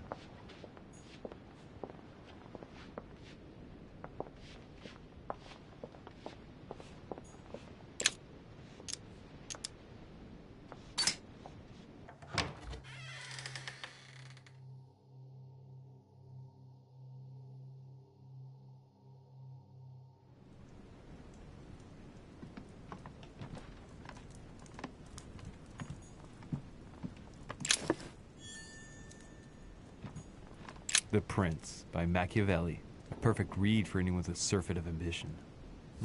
That might come in handy.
Bicorn decorated with a cockade. It must belong to a French soldier. Hannibal crossing the Alps. Another military success. Why do I get nothing but visions of horror in my room? And he gets victory after victory? A Bazant. The Battle of Alexander at Issus, or how Alexander the Great triumphed over King Darius. Yet another one with delusions of grandeur. My dearest son, I'm writing to implore you to act quickly. The situation is rapidly worsening here. Paoli continues to steer our motherland, Corsica, toward open warfare between France and England. His men are everywhere. We are obliged to go into hiding and are unable to remain in the same place for more than 2 days. I wouldn't be surprised if they targeted us soon. Make haste, my son. You hold our destiny in your hands. Your loving mother, Maria Letizia Bonaparte. It's a beautiful weapon. A lovely damask blade. It's marked with the initials of the manufacturer in Versailles.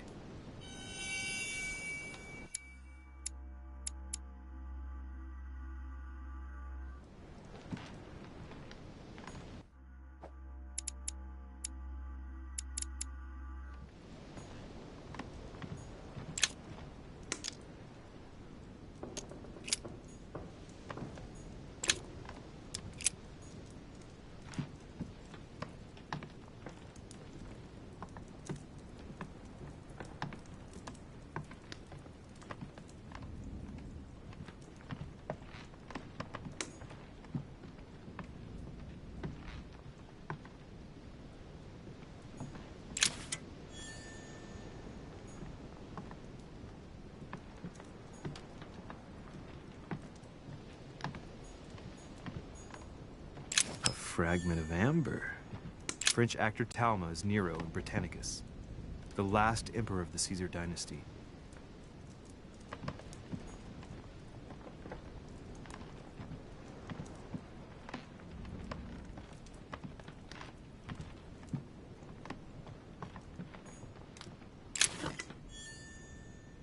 Vercingetorix throws down his arms at the feet of Julius Caesar by Royer, two great army chiefs.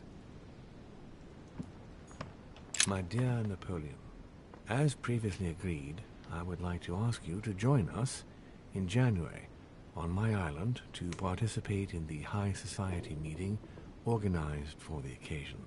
We shall be able to continue our discussion about our project for a new order for France. I have a proposition to make to you concerning your wish to put a strong leader at the head of France. I trust you to be discreet as to your coming. See you soon. Lord William Mortimer.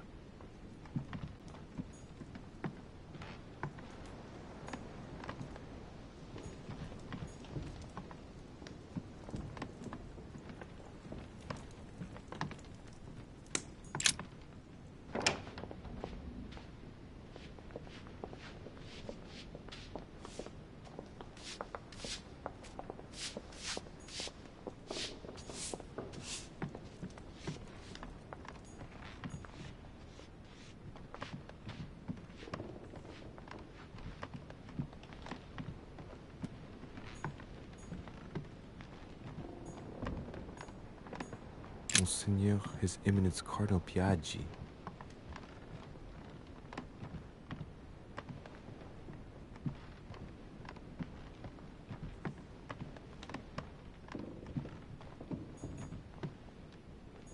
President George Washington.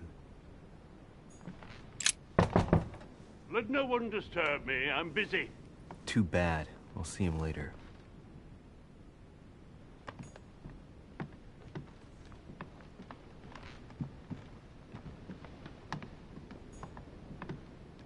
A Bazant.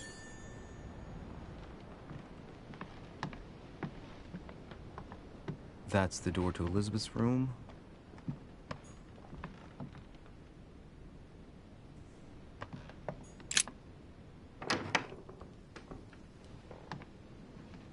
For God's sakes, what happened in here?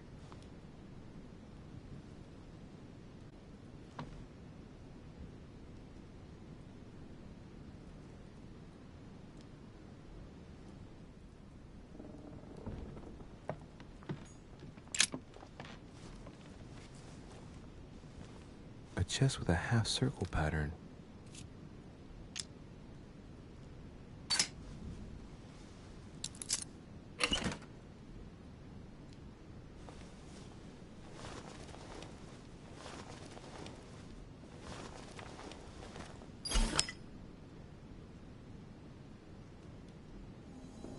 An untutored hand copied these notes.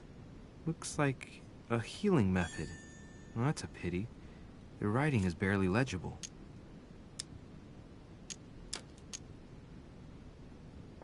Feet and hands are bound. A piece of cloth in the mouth prevents the tongue from being sectioned. It looks like preparation for an exorcism. Is Elizabeth really possessed?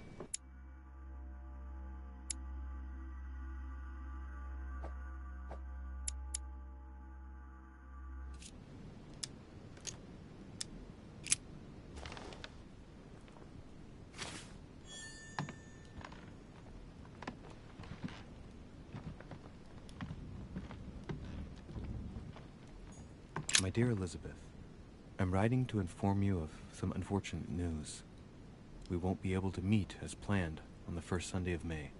I've been told that you're no better, and, unfortunately, your brothers and I are absolutely snowed under by the work required to govern this new country. Please excuse us. As soon as we can get free, even if it's just for a day, I promise we shall come and see you. Your loving father, John Adams. P.S. Don't hold it against your mother. She still isn't ready. Please don't judge her. I'm sure you'll be able to put all of this behind you one day.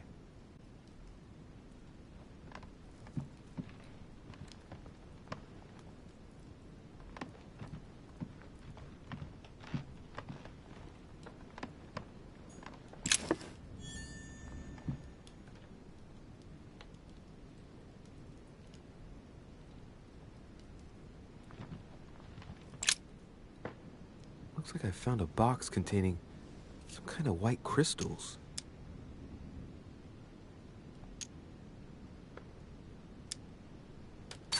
These are magnesium crystals, a fairly effective remedy for easing anxiety.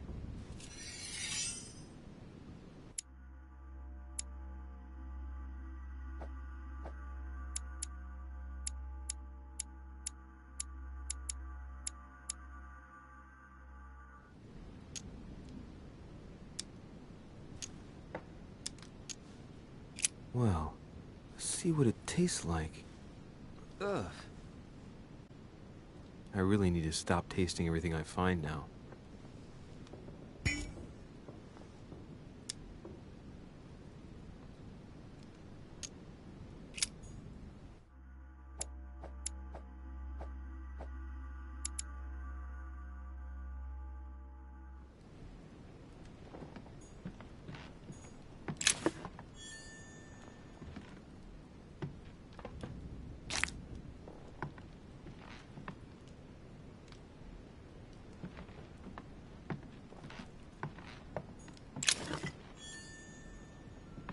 An old sesterce from Roman Gaul. June 11th, 1791.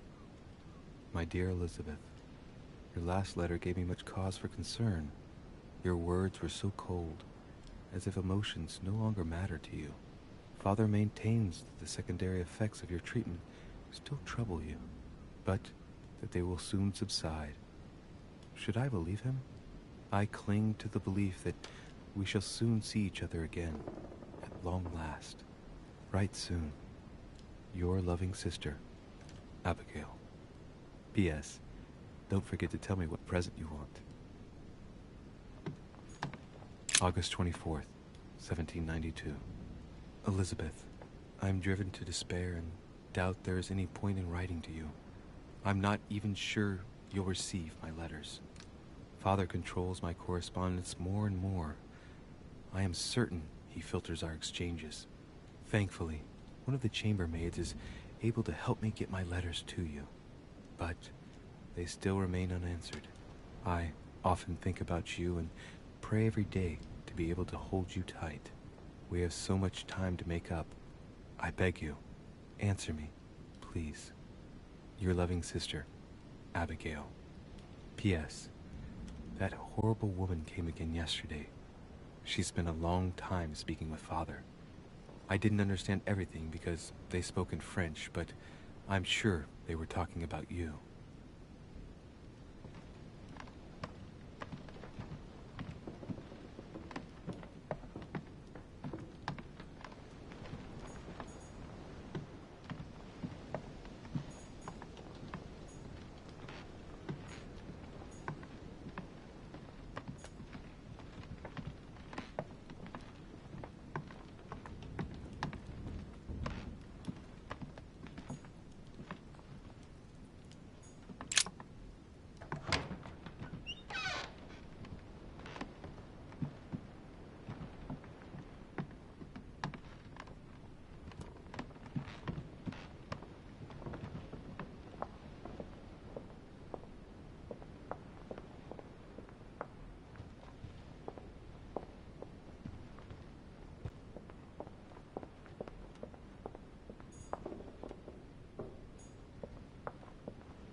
Monsieur Napoléon Bonaparte.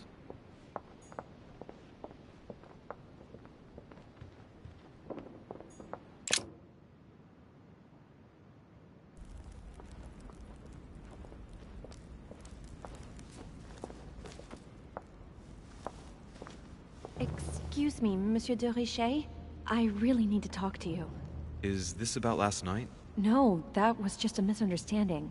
I'm sure it was a little bit my fault, too. There's no excuse for that man's horrible behavior. You ought to tell Sir Holm. Look, the only thing that I care about is that I've lost something precious. I'm not worried about Jacques Peru.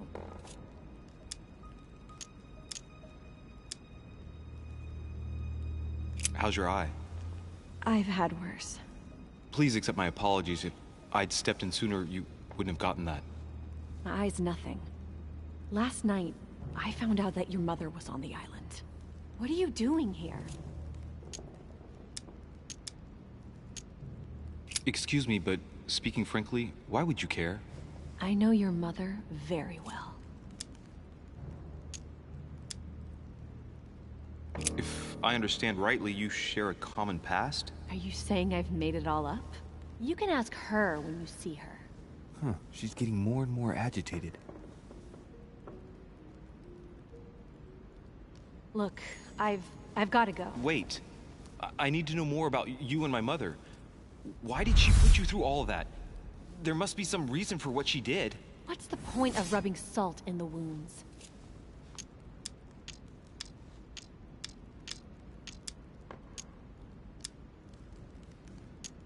I want to find out what really happened. No, you really don't want to know what your mother did when I shed my first blood at puberty. On the contrary, you can tell me anything. Let me be my own judge. I know your little game.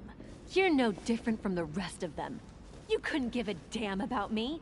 The only thing you're interested in is finding out about your mother. Don't say that. Not everyone wants to use you. Some people care about you, don't they? Haven't you got a sister? Yes. I'm sure she loves you with all her heart. She's the only one who cares about me. I would have put an end to it all by now if it weren't for her. Since you insist, I'll tell you how I met your mother. Thanks for trusting me.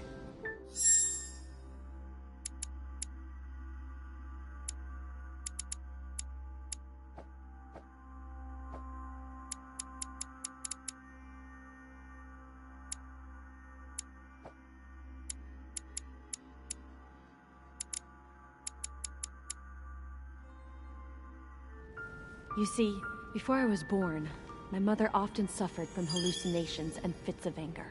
Soon people could barely recognize her. She became a completely different person. So my father spent an enormous amount of money paying for the best doctors, but none of them were able to cure her. The last resort was to call a priest. So, is that what your father did? No. He went to an expert in the occult. Ah, my mother. Her reputation already extended beyond our borders. My mother's fits stopped at my birth, and Sarah de Richet concluded that the evil had passed into me. Not only did it encourage her to stay, but she took the opportunity to advise my father to separate me from the rest of my family. That's how I was declared stillborn. My fate was decided that very day. It would coincide with my mother's frequent trips to America. I had my first fit when I was 3. That's when your mother began her experiments to rid me of the evil inside. I understand how you feel, but I know my mother. I'm sure she had her reasons, even if it seems difficult to believe. Everything she put me through was all for nothing. My whole life was ruined for nothing. So what brings you here then? My father used to know Sir Holm. He offered to introduce me to the world's leading authority in the occult. Lord Mortimer. He was my last hope. Until I found out he had also invited your mother. It's got to be a coincidence. I don't believe for a second she's come here for you. You can't change my mind about this, Louis. My days are numbered, and I know it.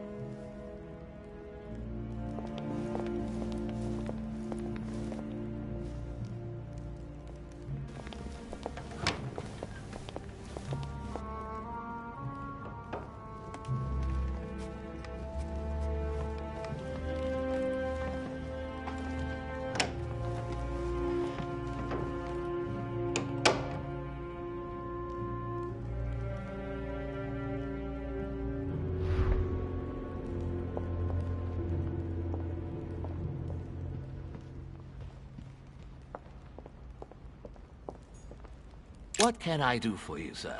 I am at your service day and night, sir. I would like to speak about your master, Lord Mortimer.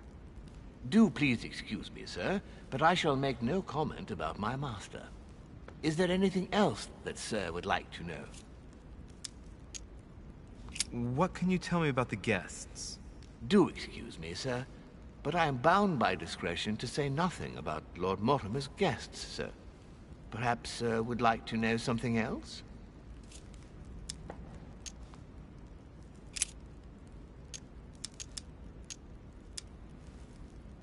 Yes. Can you briefly describe the ground floor, please?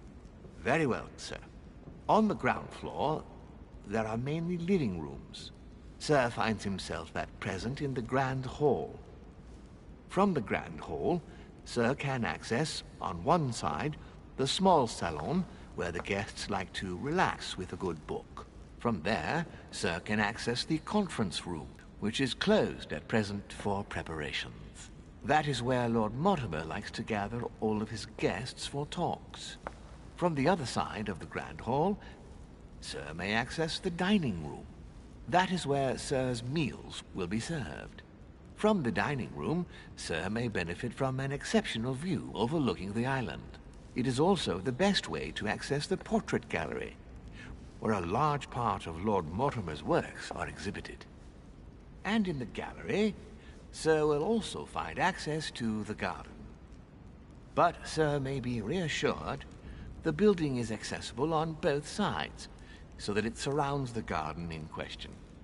So, Sir should not find cause to worry. No one has ever gotten lost. Except for my mother. Has Sir another question? What's on the first floor? The first floor is reserved for guests, sir. That is where Sir will find his private rooms. The main corridor leads around the building. 3 stairways will enable Sir to return to the ground floor. It is also from there that Sir will be able to reach the second floor. Thank you very much. Anything else, sir? Yes.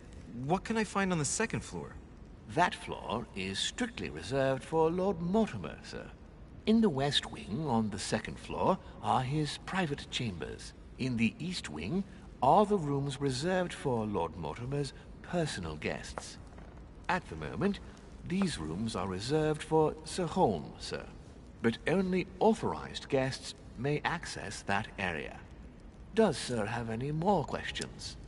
What is outside on the island exactly?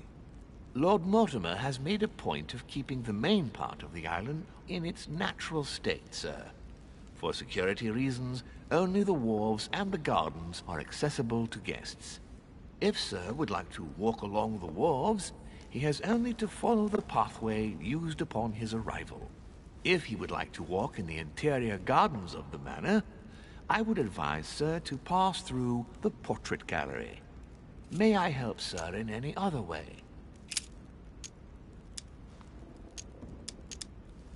As I was unable to bring my personal effects with me, I was wondering if you could find me a few items.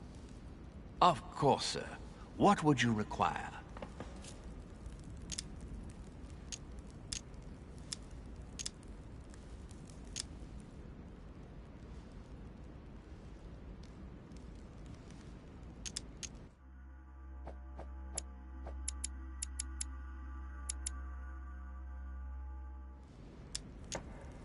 You wouldn't have a little golden elixir I could use, would you? Oh, unfortunately, sir, I have orders not to give any of that medicine to any of Lord Mortimer's guests. Some guests are here to follow a very strict treatment. Mixing or combining certain substances would be dangerous for Sir.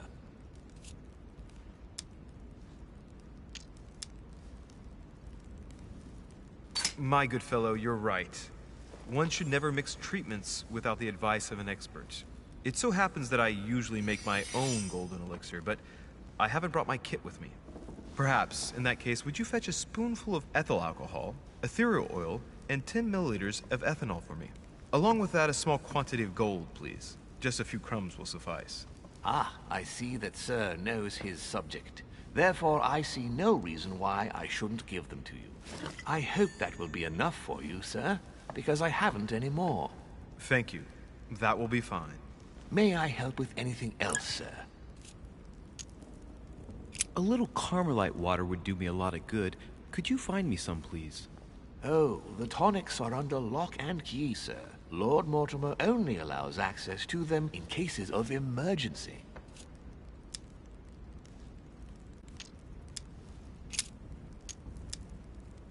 I still haven't quite recovered after the boat crossing. Would you have any Maltese cross, by any chance, please? I am sorry, sir, but the Maltese cross may be just a plant, but it is also a powerful psychotropic drug that causes undesirable diuretic effects. I would advise against, sir, taking any.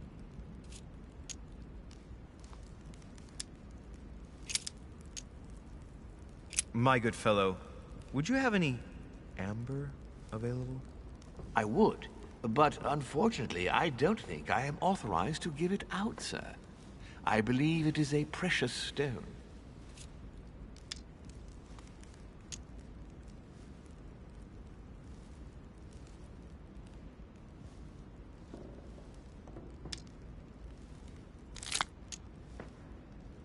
No point in lying, you know. I know full well you haven't got any. I would never think of lying, sir. I don't believe I am authorized to give it away, that is all. Amber? Here? I'd be surprised. Yet I assure you, sir... No, you're pulling my leg. I don't believe you. I wouldn't dare to joke with, sir. Yeah, sure. You're just leading me on. I dare you to show it to me, if you really have some. Well, then, sir, here is a piece. Ah, right. Well, I'm impressed. Can you lend it to me for a minute? Of course, sir. Here. Wow. I can hardly believe it. Well, I have other questions. Of course, sir. But, sir, I believe you haven't given me back the amber, sir. What? What amber? The piece I gave to sir. No, I don't know what you're talking about. You really ought to look after your things. And it can't be easy to come across amber in these parts. Well, does sir desire anything else? What's that book you're hiding in your jacket? The Sorrows of Young Werther by Goethe, sir, and I am not hiding it. Hand it to me, please. It is damaged, sir. I would never dare lend sir a book in such a pitiful state, sir. I took it to restore. Hang on, but it's mine. Beg pardon, sir? It's my book. I'm telling you, it's my book. With all due respect, sir, I hope sir will understand that I have doubts. You see, I found it in Lord Mortimer's library. Huh. There you are, then. That's exactly where I left it. I am quite put out, sir. I don't know what to say. In that case, I suggest you say nothing and hand it over. But I... Now! But, sir, Very well, sir. Here you are. May sir take good care of it. It is damaged. And you've damaged it as well? Oh, bravo. Bravo. No, I didn't do anything. It wasn't me, sir. Say pardon. Pardon me, sir. Very good. There were some other things I wanted to go over with you.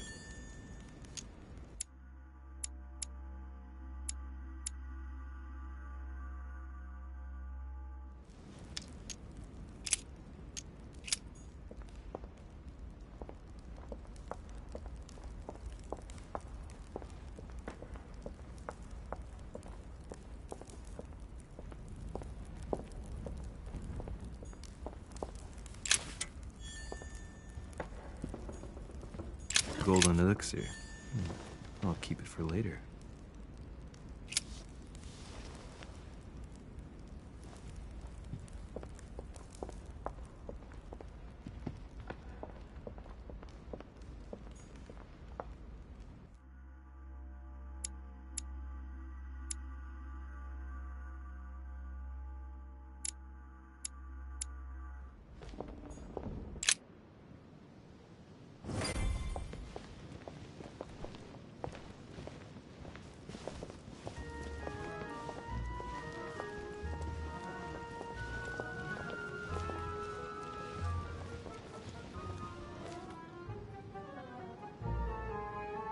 Dear friends, I bid you welcome.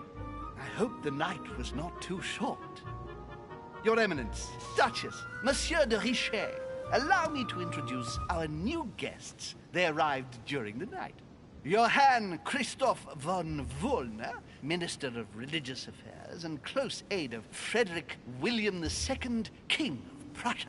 Napoleon Bonaparte, Lieutenant of the French Revolutionary Army. And Jacques Peroux, French Revolutionary Tribunal Judge. Unfortunately, my friends, Lord Mortimer will not be joining us this morning, but he should be with us later. So, let us begin.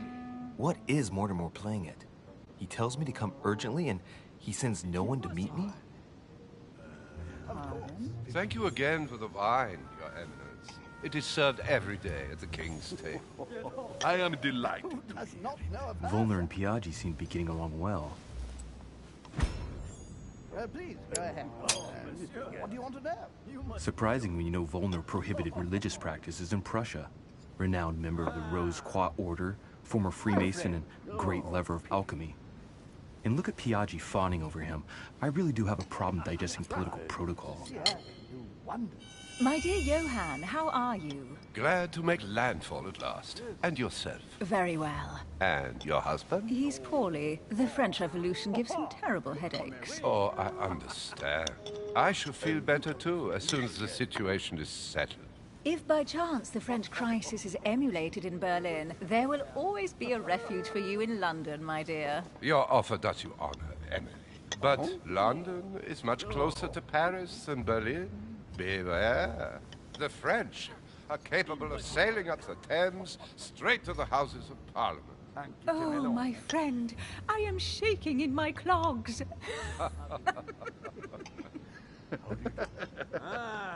Is the wine to your liking?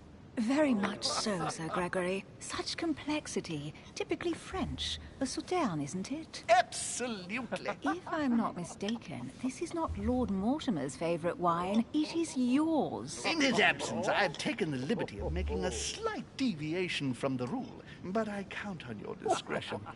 Don't worry, I appreciate the same grape varieties as you. I remember the last time we tasted that nectar here at this table. The finest minds of the century were present. And the last time we drank it, the orphanage in Bloomsbury was still in ruins. Would you repeat that? Oh, well, I put some small effort into the works. The orphanage reopened just before Christmas. The bedrooms, washrooms, and the classrooms had all been refurbished. I don't know what to say. You have given the girls a wonderful Christmas gift. Thank you. I made a promise. Now it is done.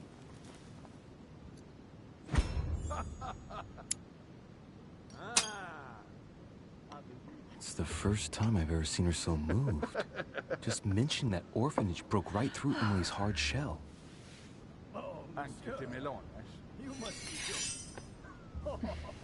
Is everything all right?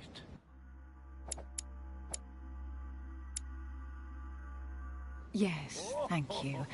I had a moment of absence, but here I am again.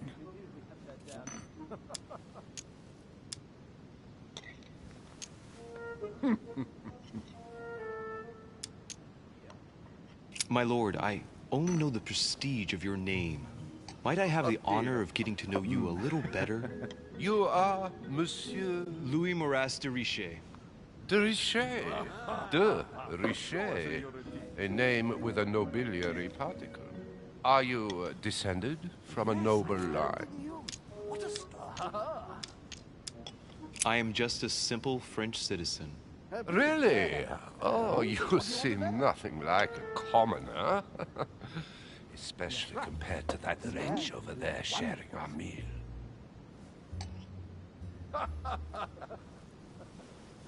Have you any information on this Napoleon? Lord Mortimer has invited Napoleon along to negotiate an important commercial venture. Nothing strange about that. And the Golden Order is somehow involved. What? Our order? Are you sure? That's what I read in the letter from Mortimer to Napoleon. This information is important. Thank you, Louis. Monsieur de Richet? It would seem we have common interests. Could we speak in private, please? And you, sir? Show us your teeth.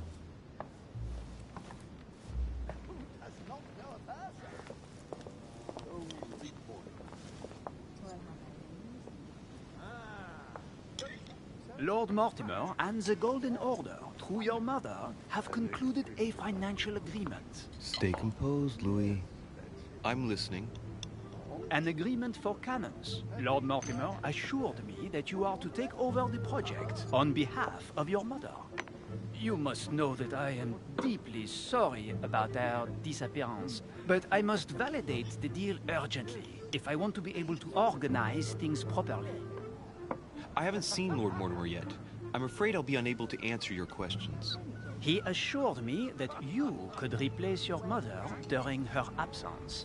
I appreciate his confidence, but still, this is a bit hasty. But please continue. Of course, but I need to know if I can count you among my allies. Well, of course. And for that, I have a little question for you. The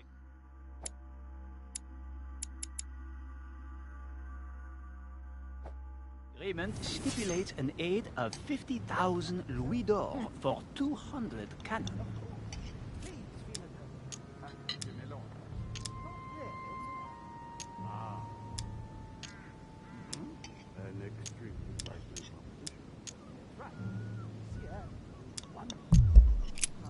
Absolutely. 50,000 louis d'or in hard cash.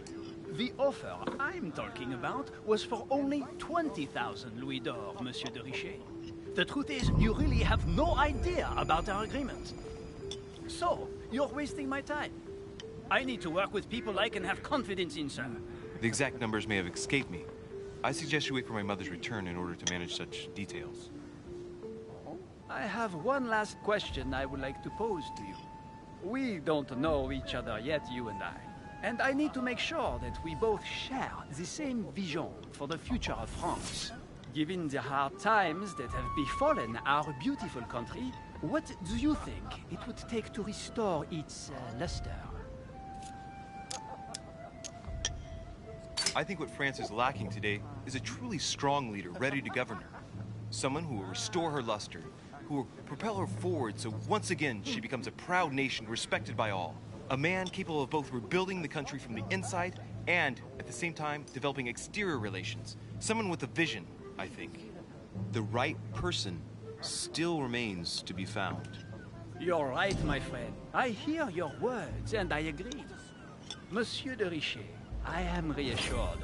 I am very happy to have met you.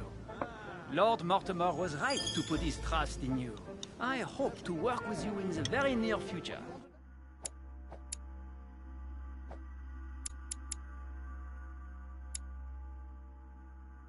I would like to thank you for your support by offering you this humble little gift. Reflections on the Revolution in France. Monsieur Bonaparte, I thank you for this gesture, and please know that I, too, am delighted to have met you. My friends, I would like to say a few words, please. I would like to thank Lord Mortimer, and you, Sir Holm, for bringing us all together here. Those of us for whom it is not the first time here, like me, are all trembling in sweet anticipation of the arrival of our host. For the rest, I would like to reassure you that Lord Mortimer always has a few surprising projects to propose. But I can assure you that each and every one of us has always benefited from them. The last time I came to this place, Lord Mortimer offered to help me in my electoral campaign for the presidency of the United States. And it is imminently clear that his support was an invaluable aid to us. We are here among like-minded people. So let us put aside the conflicts in which some of our nations find themselves at present. So I raise my glass in honor of you all, my new and old friends. I trust you shall not be disappointed, Mr. Washington. Right, we shall meet again tomorrow. All the guests will be present, as well as Lord Mortimer, I hope. Until then, I trust you will find plenty to keep you amused.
Alright, let's recap. Before dinner, I was going to investigate my mother's message. I've got to find the place where all eyes size you up.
Well, Your Eminence, do you still have any room left? Ah, my son, the sin of gluttony is the most difficult of all in my eyes. Nevertheless, what a charming moment we have had together.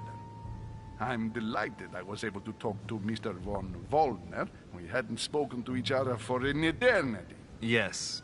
I noticed that Your Eminence knew a fair number of people at the table. The benefit of age, my son. This isn't my first invitation to Lord Mortimer's. You will see, it's the perfect place to make new friends. Indeed, I noticed that you and Mr. Bonaparte had already begun. Ah, I adapt quickly to local customs. It's what I was taught. And you are right to do so, my son. But tell me, have you had any news of your mother since your arrival? Alas, still nothing, Your Eminence. But I still haven't been able to meet Lord Mortimer. Do not worry. It is typical of him. What can I say? Lord Mortimer is a very busy man. I should think you are beginning to worry. To tell you the truth, not really. You are right. Be positive. Perhaps Sarah is in the company of Lord Mortimer, and they will both turn up shortly. But while I have you with me, I have a question for you. Go ahead, Louis. What can I do for you?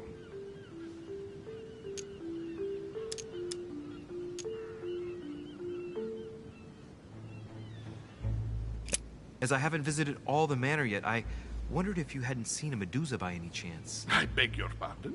Yes, La Gorgogne, the Medusa from Greek mythology. Would you have seen one? In any shape or form? Not at all, my son. I'm not sure what you're getting at, but unfortunately, I'm not going to be of any use to you.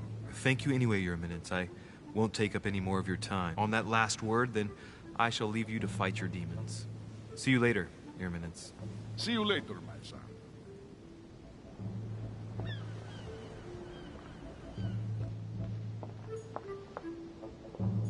Circe. The lock is surrounded by a triple circle.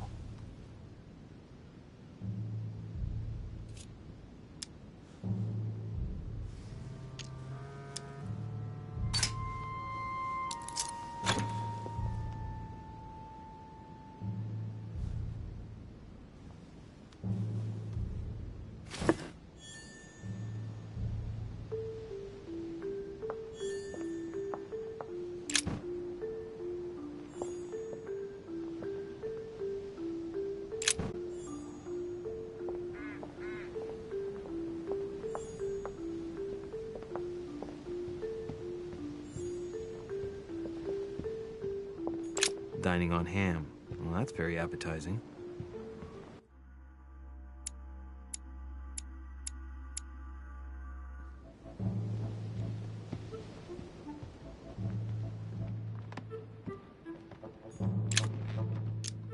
Amber crystals.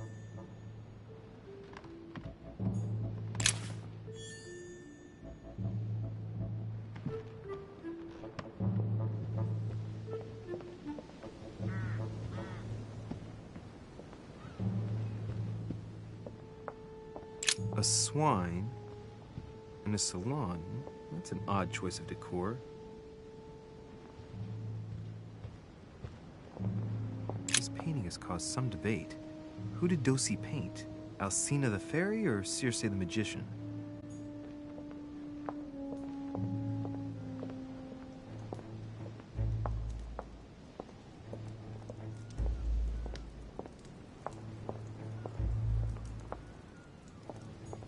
Romney painted Lady Hamilton as Circe.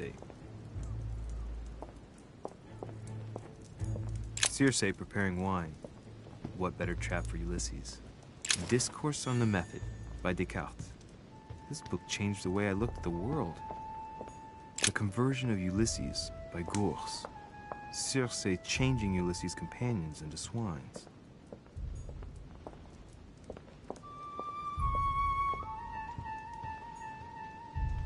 Circe turning Ulysses' companions back into humans.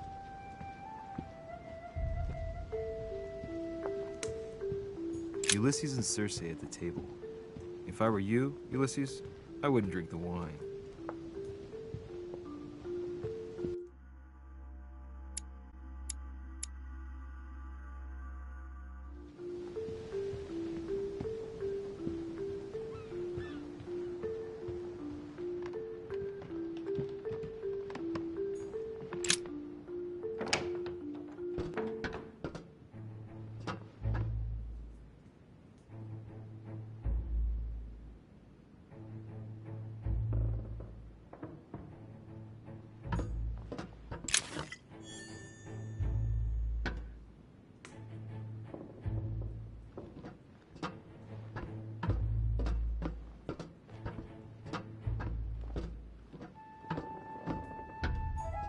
Atrus, the Miller brothers. Mother expressly forbade me from reading it. Atrus, the Miller brothers. Mother expressly forbade me from reading it.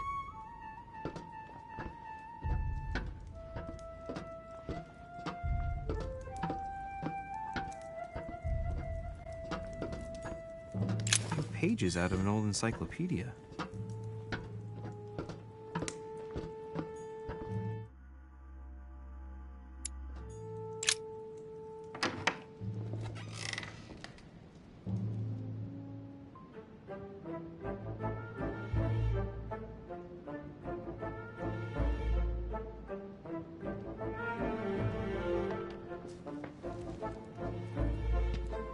Where all eyes size you up. Chances are, that's the room my mother spoke of. And she also spoke of a Medusa. Should I go and try to find the creature now? Allegory regarding the declaration of the rights of man. That's the least you could say.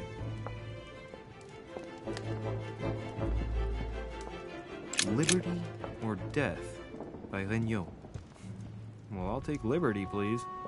But I do understand his choice, even though it seems radical. Ah, painting by Ingres. Molière dining with Louis XIV. The king's posture is surprising. It's almost as if he's addressing someone in the assembly. Celia. That name means nothing to me.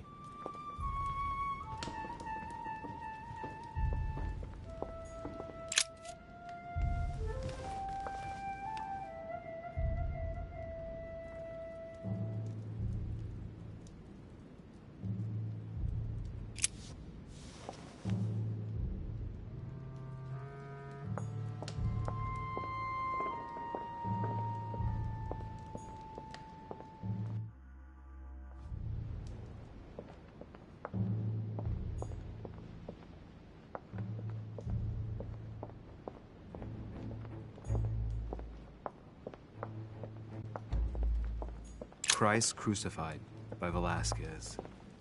Look, someone's left a note there. Reserved for the Duke of Alcudia. The Song of Roland. Roland feeleth his death is near, his brain is oozing by either ear. With his brain oozing, it's already remarkable that he can feel anything. Ah, François Ier, Receiving the Holy Family, a painting by Raphael. Amber. The Fall of Phaeton, another painting by Rubens.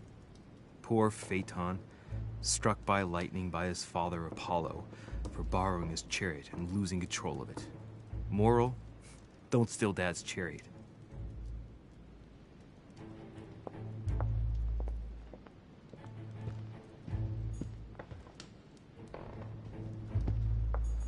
Amber. The Company by Rembrandt. A meeting between Louis XIV and Philippe V. I wonder why Mortimer's particularly fond of this painting.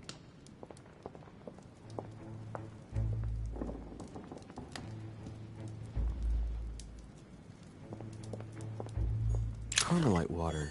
They say that if you drink this, it gives you a real boost. The Last Supper by Leonardo da Vinci. The last day before his crucifixion, Jesus announces that he will be betrayed by one of his disciples.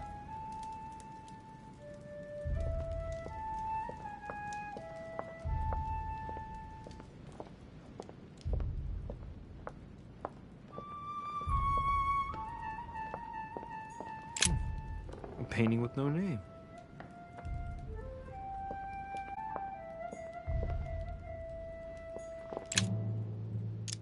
Devil's Thorn. I'll keep it.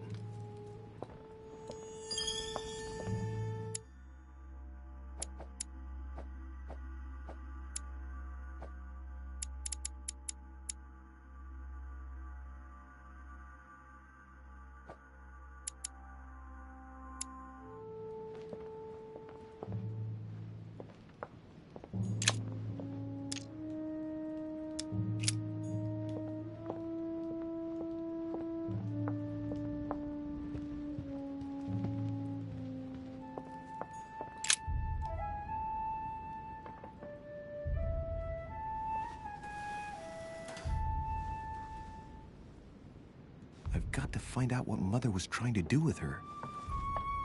The Medusa. A hero armed with a sword? A hero with a lantern? And the last one holding a shield. I'll stake my life on it. All the statues form a single scene together. The poor devils are about to face the beast. Let's give them a helping hand.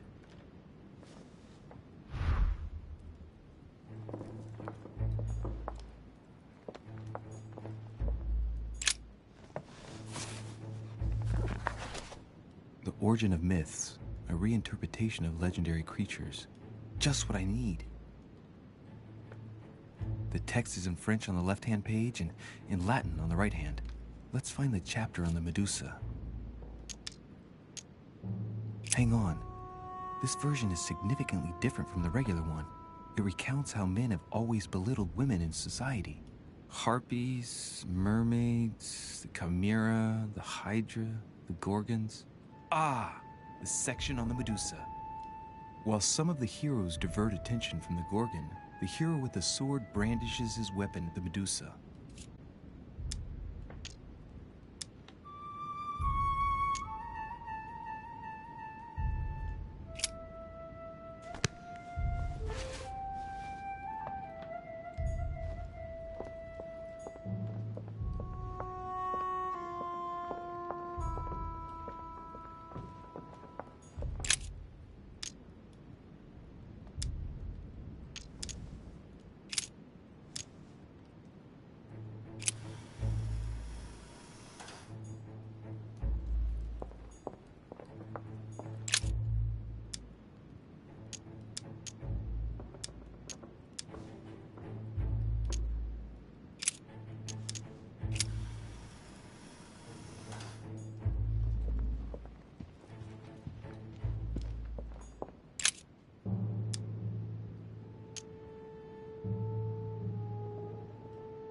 Let's think. To vanquish the beast, the statues have to be lined up in a specific order. What can this shield be for? To protect its holder? Why not? But in that case, what's the lantern for? Step back and take a second, Louis. Be logical, but open-minded. Think outside the box. Nobody said a statue has to have only one use. I wonder if the lantern was to distract the Medusa. This shield can both protect the holder and also reflect the light from the lantern to distract the beast. In other words, I'll have to make an angle of 90 degrees between the lantern and the Medusa by turning the shield to face the sword.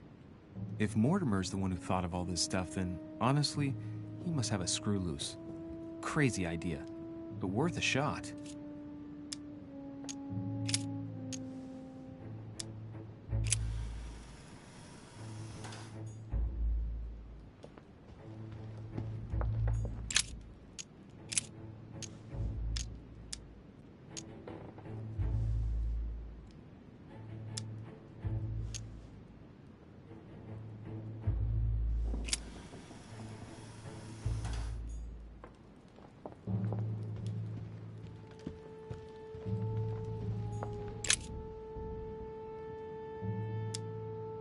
Now, Louis, it's time to keep a logical mind, as every good scientist should. The aim is to defeat the Medusa, so what can the lantern be for? To light up the Medusa? Hardly likely. The hero holding the lantern will be easy prey, and the shield will be of no use. To light up the sword? No, that makes no sense. So that leaves the shield. I wonder if the aim is to play with the light. If I turn the shield right, the light would be reflected. The ray of light will perturb the Medusa and focus her attention on the best protected hero.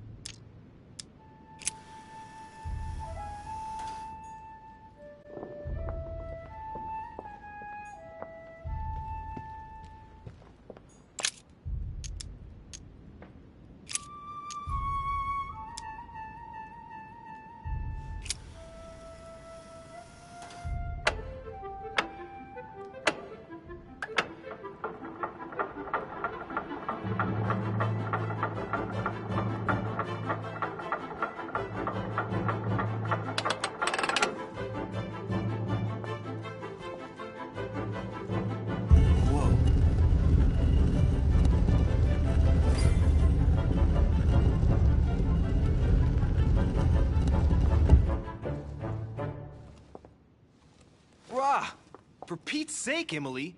You scared the pants off me. Don't ever do that again. Well, keep your nose out of my business then. I don't know what you're talking about. Stop fooling around and tell me what you're doing here.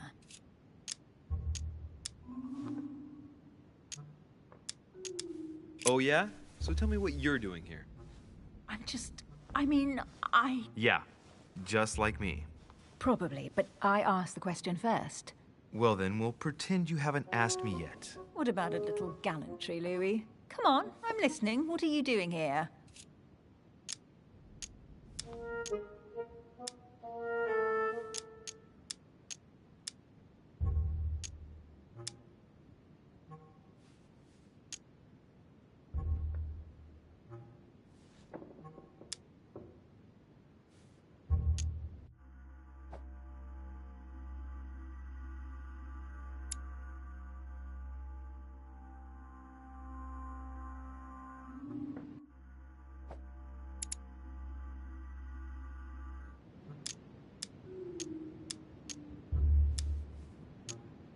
Since you insist, Duchess, gallantry obliges this. Ladies first. You just won't give in, will you? I'm sorry, madam. It isn't in my nature. Well, no matter. I'll tolerate your presence this one time. Now, since you're here, make yourself useful. Look around on your side. I'll do the same on mine. And if you find anything of interest, let me know. Oh yeah, your dreams. At your service, madam.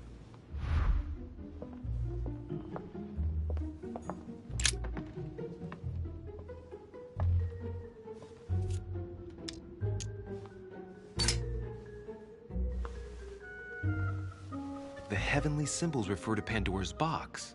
Emily, I'm pretty sure I've got Pandora's box. Of course you have. You see an earthen pot and you immediately assume it can only be Pandora's box.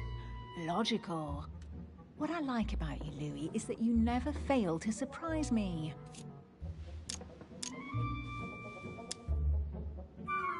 Actually, I'd rather not open it. You're afraid, aren't you? Have you ever heard of the Ark of the Covenant? Yes. A piece of advice. If you come across it, don't open it. You'll thank me.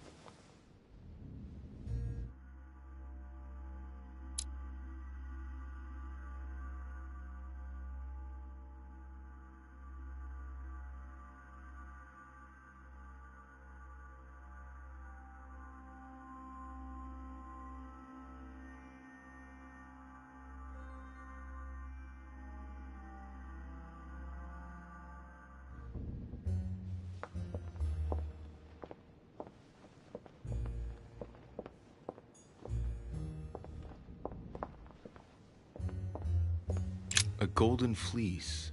It's freezing. Hurry up.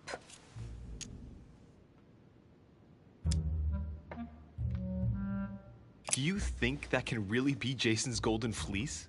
No. You are aware that Jason and the Argonauts is a myth, aren't you? But Mortimer's been protecting this hide. It must be of great value, don't you think? Certainly of historical value. This kind of hide is still used by gold diggers in Eastern Europe. Now you see how easy it is to obtain a legend. Why do you have to act so nonchalant every time I show you something? Louis, anyone can kill a sheep, rip off its hide, and say it's the Golden Fleece.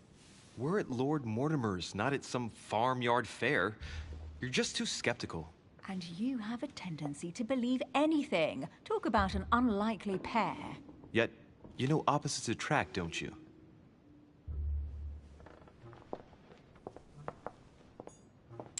An unofficial gospel? You'd be more likely to find this kind of book at the Vatican. Nothing special. The library at Buckingham has 3. The Gospel according to Judas, or How to Crucify Jesus as part of God's plan. You do realize that the contents of this book could undermine the very foundations of Christianity. One more reason to leave it in the secret room of a lost manor on a private island. Do you realize how important this book is? Of course, but what I really want to know is how did it come into Mortimer's possession? I was thinking the same thing about all the paintings and sculptures in the manor.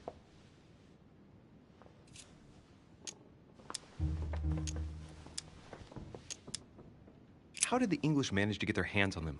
When someone wants to attract the attention of the world's leading power, somehow the gifts just pour in. You wouldn't have gone to the Vatican recently, would you? Are you calling me a thief? Certainly not. Never entered my mind.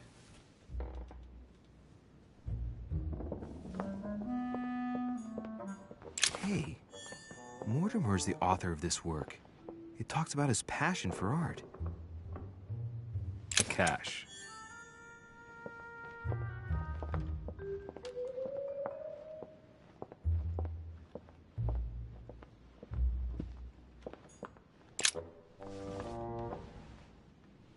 Guess what I found? The Holy Grail. Older than that. A piece of Noah's Ark. Not that old. This could go on for hours. Just tell me. Caesar's laurel wreath. The workmanship on this crown is amazing. The finesse of the gold laurel leaves is beautiful. A crown worthy of an emperor. I'd stake my life that it's the genuine article.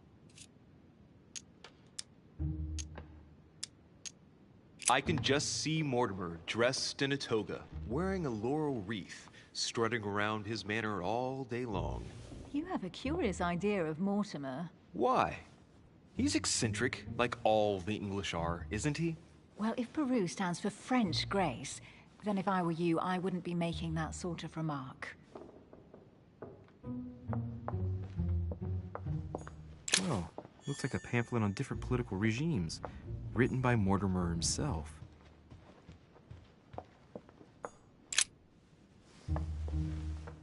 You should see this sword, Emily. It's magnificent. I'm busy. Describe it to me. Brass quillons and knobs. A beautiful cruciform line. Judging by the wear and the technique used to forge it, this sword dates back to the Crusades, and it must have belonged to a wealthy knight. There's a date. MCXC, 1190. That's right. Forged for the Crusades.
Brass quillons and knobs. A beautiful cruciform line. Judging by the wear and the technique used to forge it, this sword dates back to the Crusades, and it must have belonged to a wealthy knight. There's a date. MCXC, 1190. That's right. Forged for the Crusades.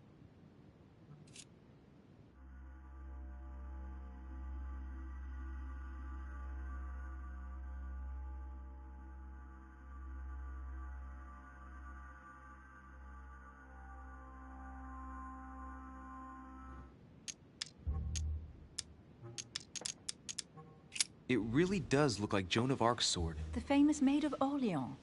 One of your favorite historical heroines. You bet. Given the number of English butts she kicked. And we all know where that got her. When you finished playing, maybe you can help me search the place?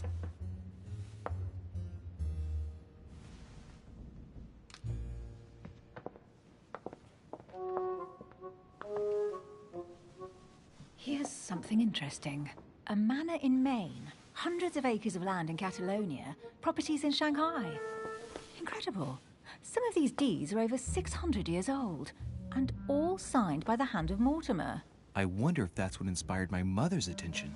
How come all these documents have Mortimer's signature on them?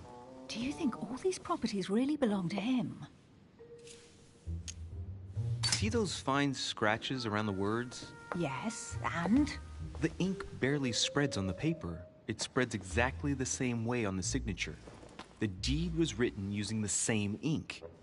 If it is a fake, then it's a professional job.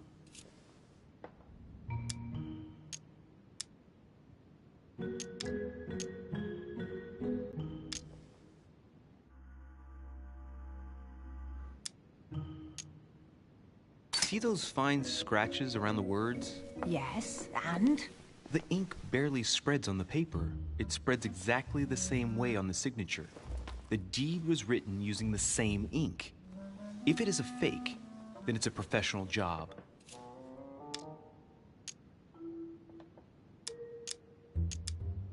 Maybe Mortimer is immortal or capable of living for a very long time like Methuselah.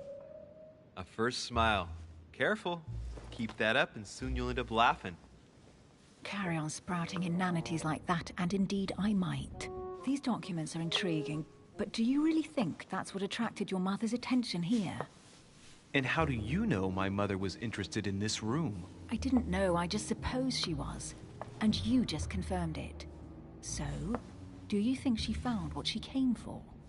I don't know. She was obsessed with Mortimer, and I must confess, these property deeds are troubling. If that's the case, why would she have left them? Once again, I don't know. We'll have to ask her when we find her. And what's your take?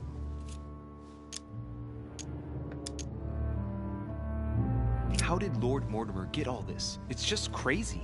Secret connections, money, or a well-kept family treasure passed on from generation to generation. Who knows? That would mean some of Mortimer's ancestors lived before Jesus was born. I wonder why my mother didn't make it clear what she was interested in here. She didn't have time to write it down, or maybe she wasn't sure of what she was looking for. Or she wanted to protect her discoveries. It's disturbing. You'll just have to search the rest of the room. Maybe you'll find something.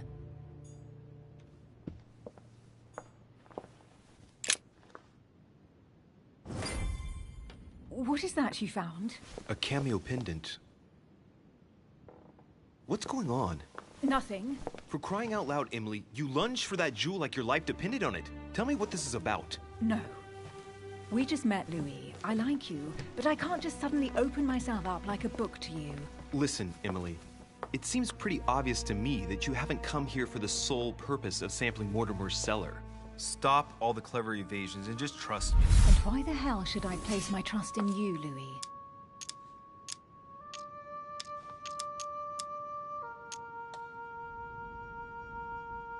When are you going to understand that I just want to help you? What do you expect? That I'll fall into your arms and say yes to everything you want? What are you talking about? I'm only asking you to trust me a little. If only on principle, as a member of the Golden Order, for example. I'll admit you are fairly reliable. That's it? I was expecting more. Well, I'm prepared to trust you when it comes to choosing a French cheese. But I've nothing to gain by confiding in you any further than that. Nothing to gain? Damn it, Emily! I'm only trying to help you. Stop needing to gain something all the time. Because you think I need help? Just like everyone. You have your strengths and your weaknesses. And there's no use pretending otherwise. Ha! And I bet you found out where I'm weak, haven't you?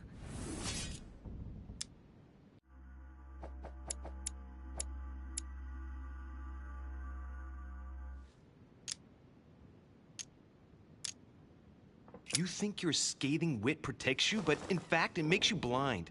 No sooner have people introduced themselves than you already see them in a bad light. You play the part of a strong woman, and yes, you are a strong woman, of course. But what I see is a sensitive young lady who lacks self-confidence. Stop adopting a defensive posture and you'll see just how quickly new doors will open. There is some truth to what you say. I might have some weaknesses, but I don't need your help to overcome them. And I'm simply not contemplating collaborating with anyone at this time. Do you understand?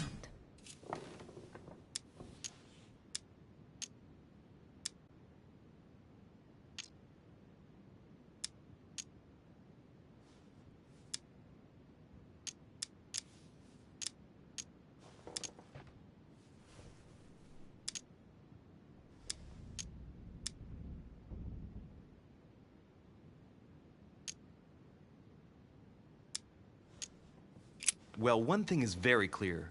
You're working for someone. You're the dark hand of someone more powerful. Home, for example. You seem to know each other very well. Why are we bringing home to the conversation? If you knew me better, you would know that I take orders from no one. I already have a work partner. I know my weaknesses. I don't doubt that your abilities will be of use to me, but I already have all that, thanks to my teammate. Is there any chance you might tell me who he is? No, I've already said too much. Consider yourself lucky I've even given you this much. It's extremely rare, believe me. Come on, don't stop now that you've come this far. You know that eventually I'll end up making you talk. Well, since no one can resist you, let's see if you can guess who my partner is. You're a gambler. So, your partner is...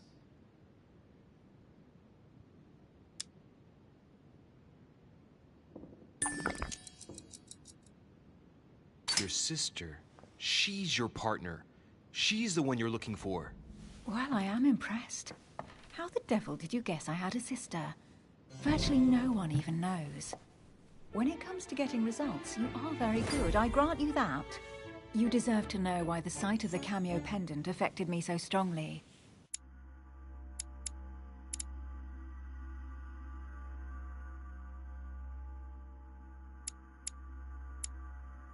I thought it belonged to Emma, my twin.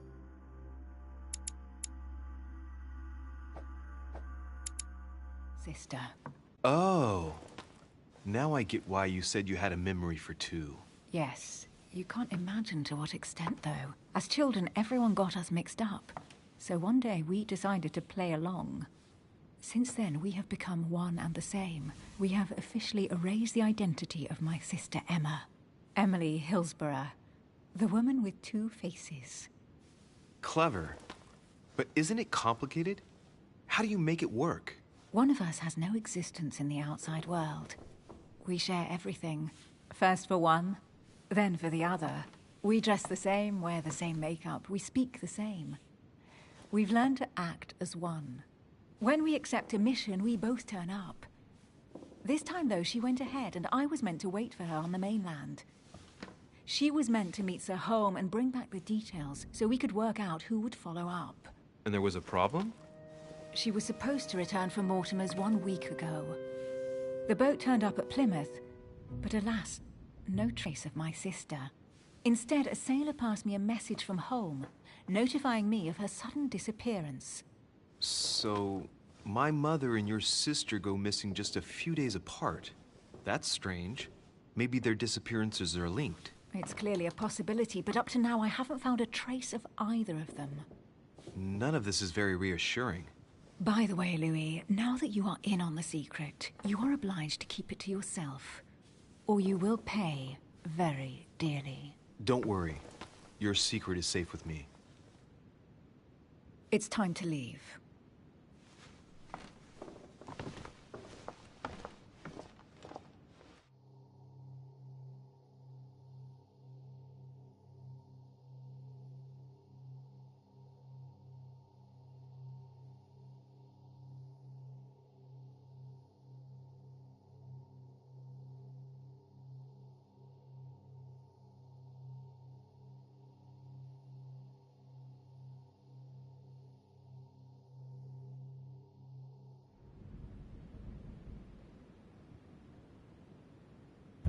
So, what do you think of our first adventure?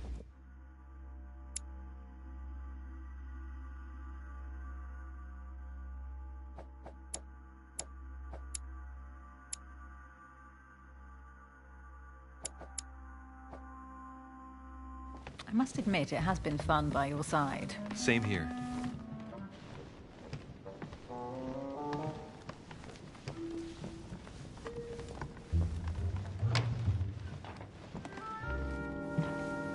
Oh, she's been drinking too much again. Louis, I need to talk to you right now. Good evening, Elizabeth. Actually, this is not a good time. I'm begging you, please, don't leave me alone. I'll be waiting for you in your room, but don't be late.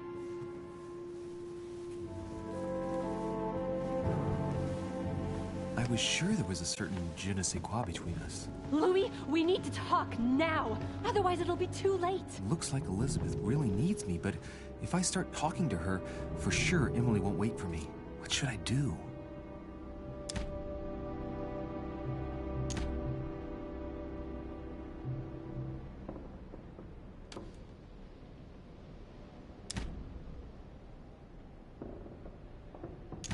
Sorry, Emily, but I can't leave Elizabeth like this.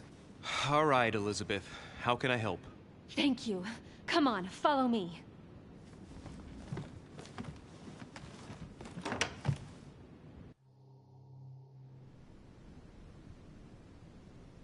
I really need to talk to you, Louis, right now. Does Lord Mortimer know the mess you've made of your room? Listen to me, damn it! My days are numbered.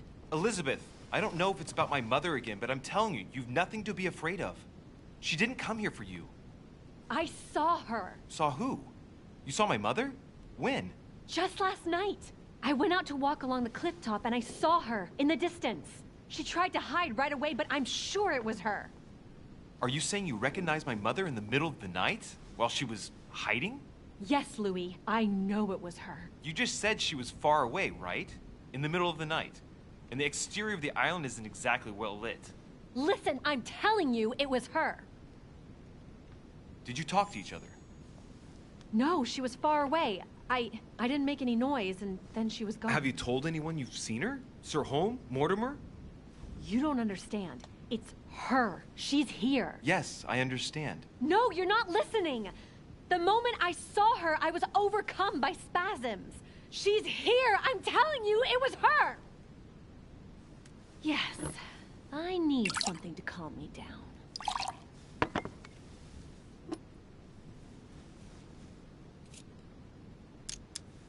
No thanks, I'd better not.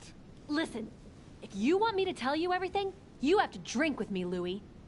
What I have to say to you is of the utmost importance. No, I won't drink. All right, Louis, then get the hell out of here. You're incapable of opening your eyes, so be it. Get out!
Why the hell did I go with Elizabeth?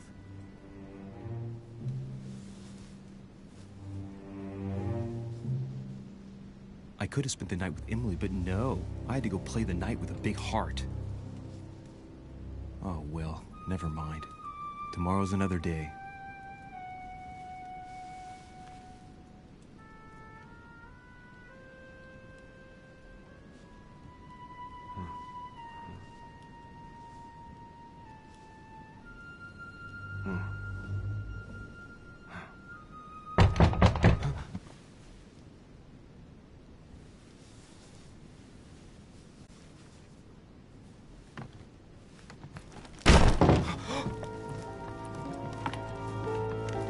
de Richet. I am arresting you for the murder of Elizabeth Adams. What the hell's going on? You are in deep trouble, my young friend.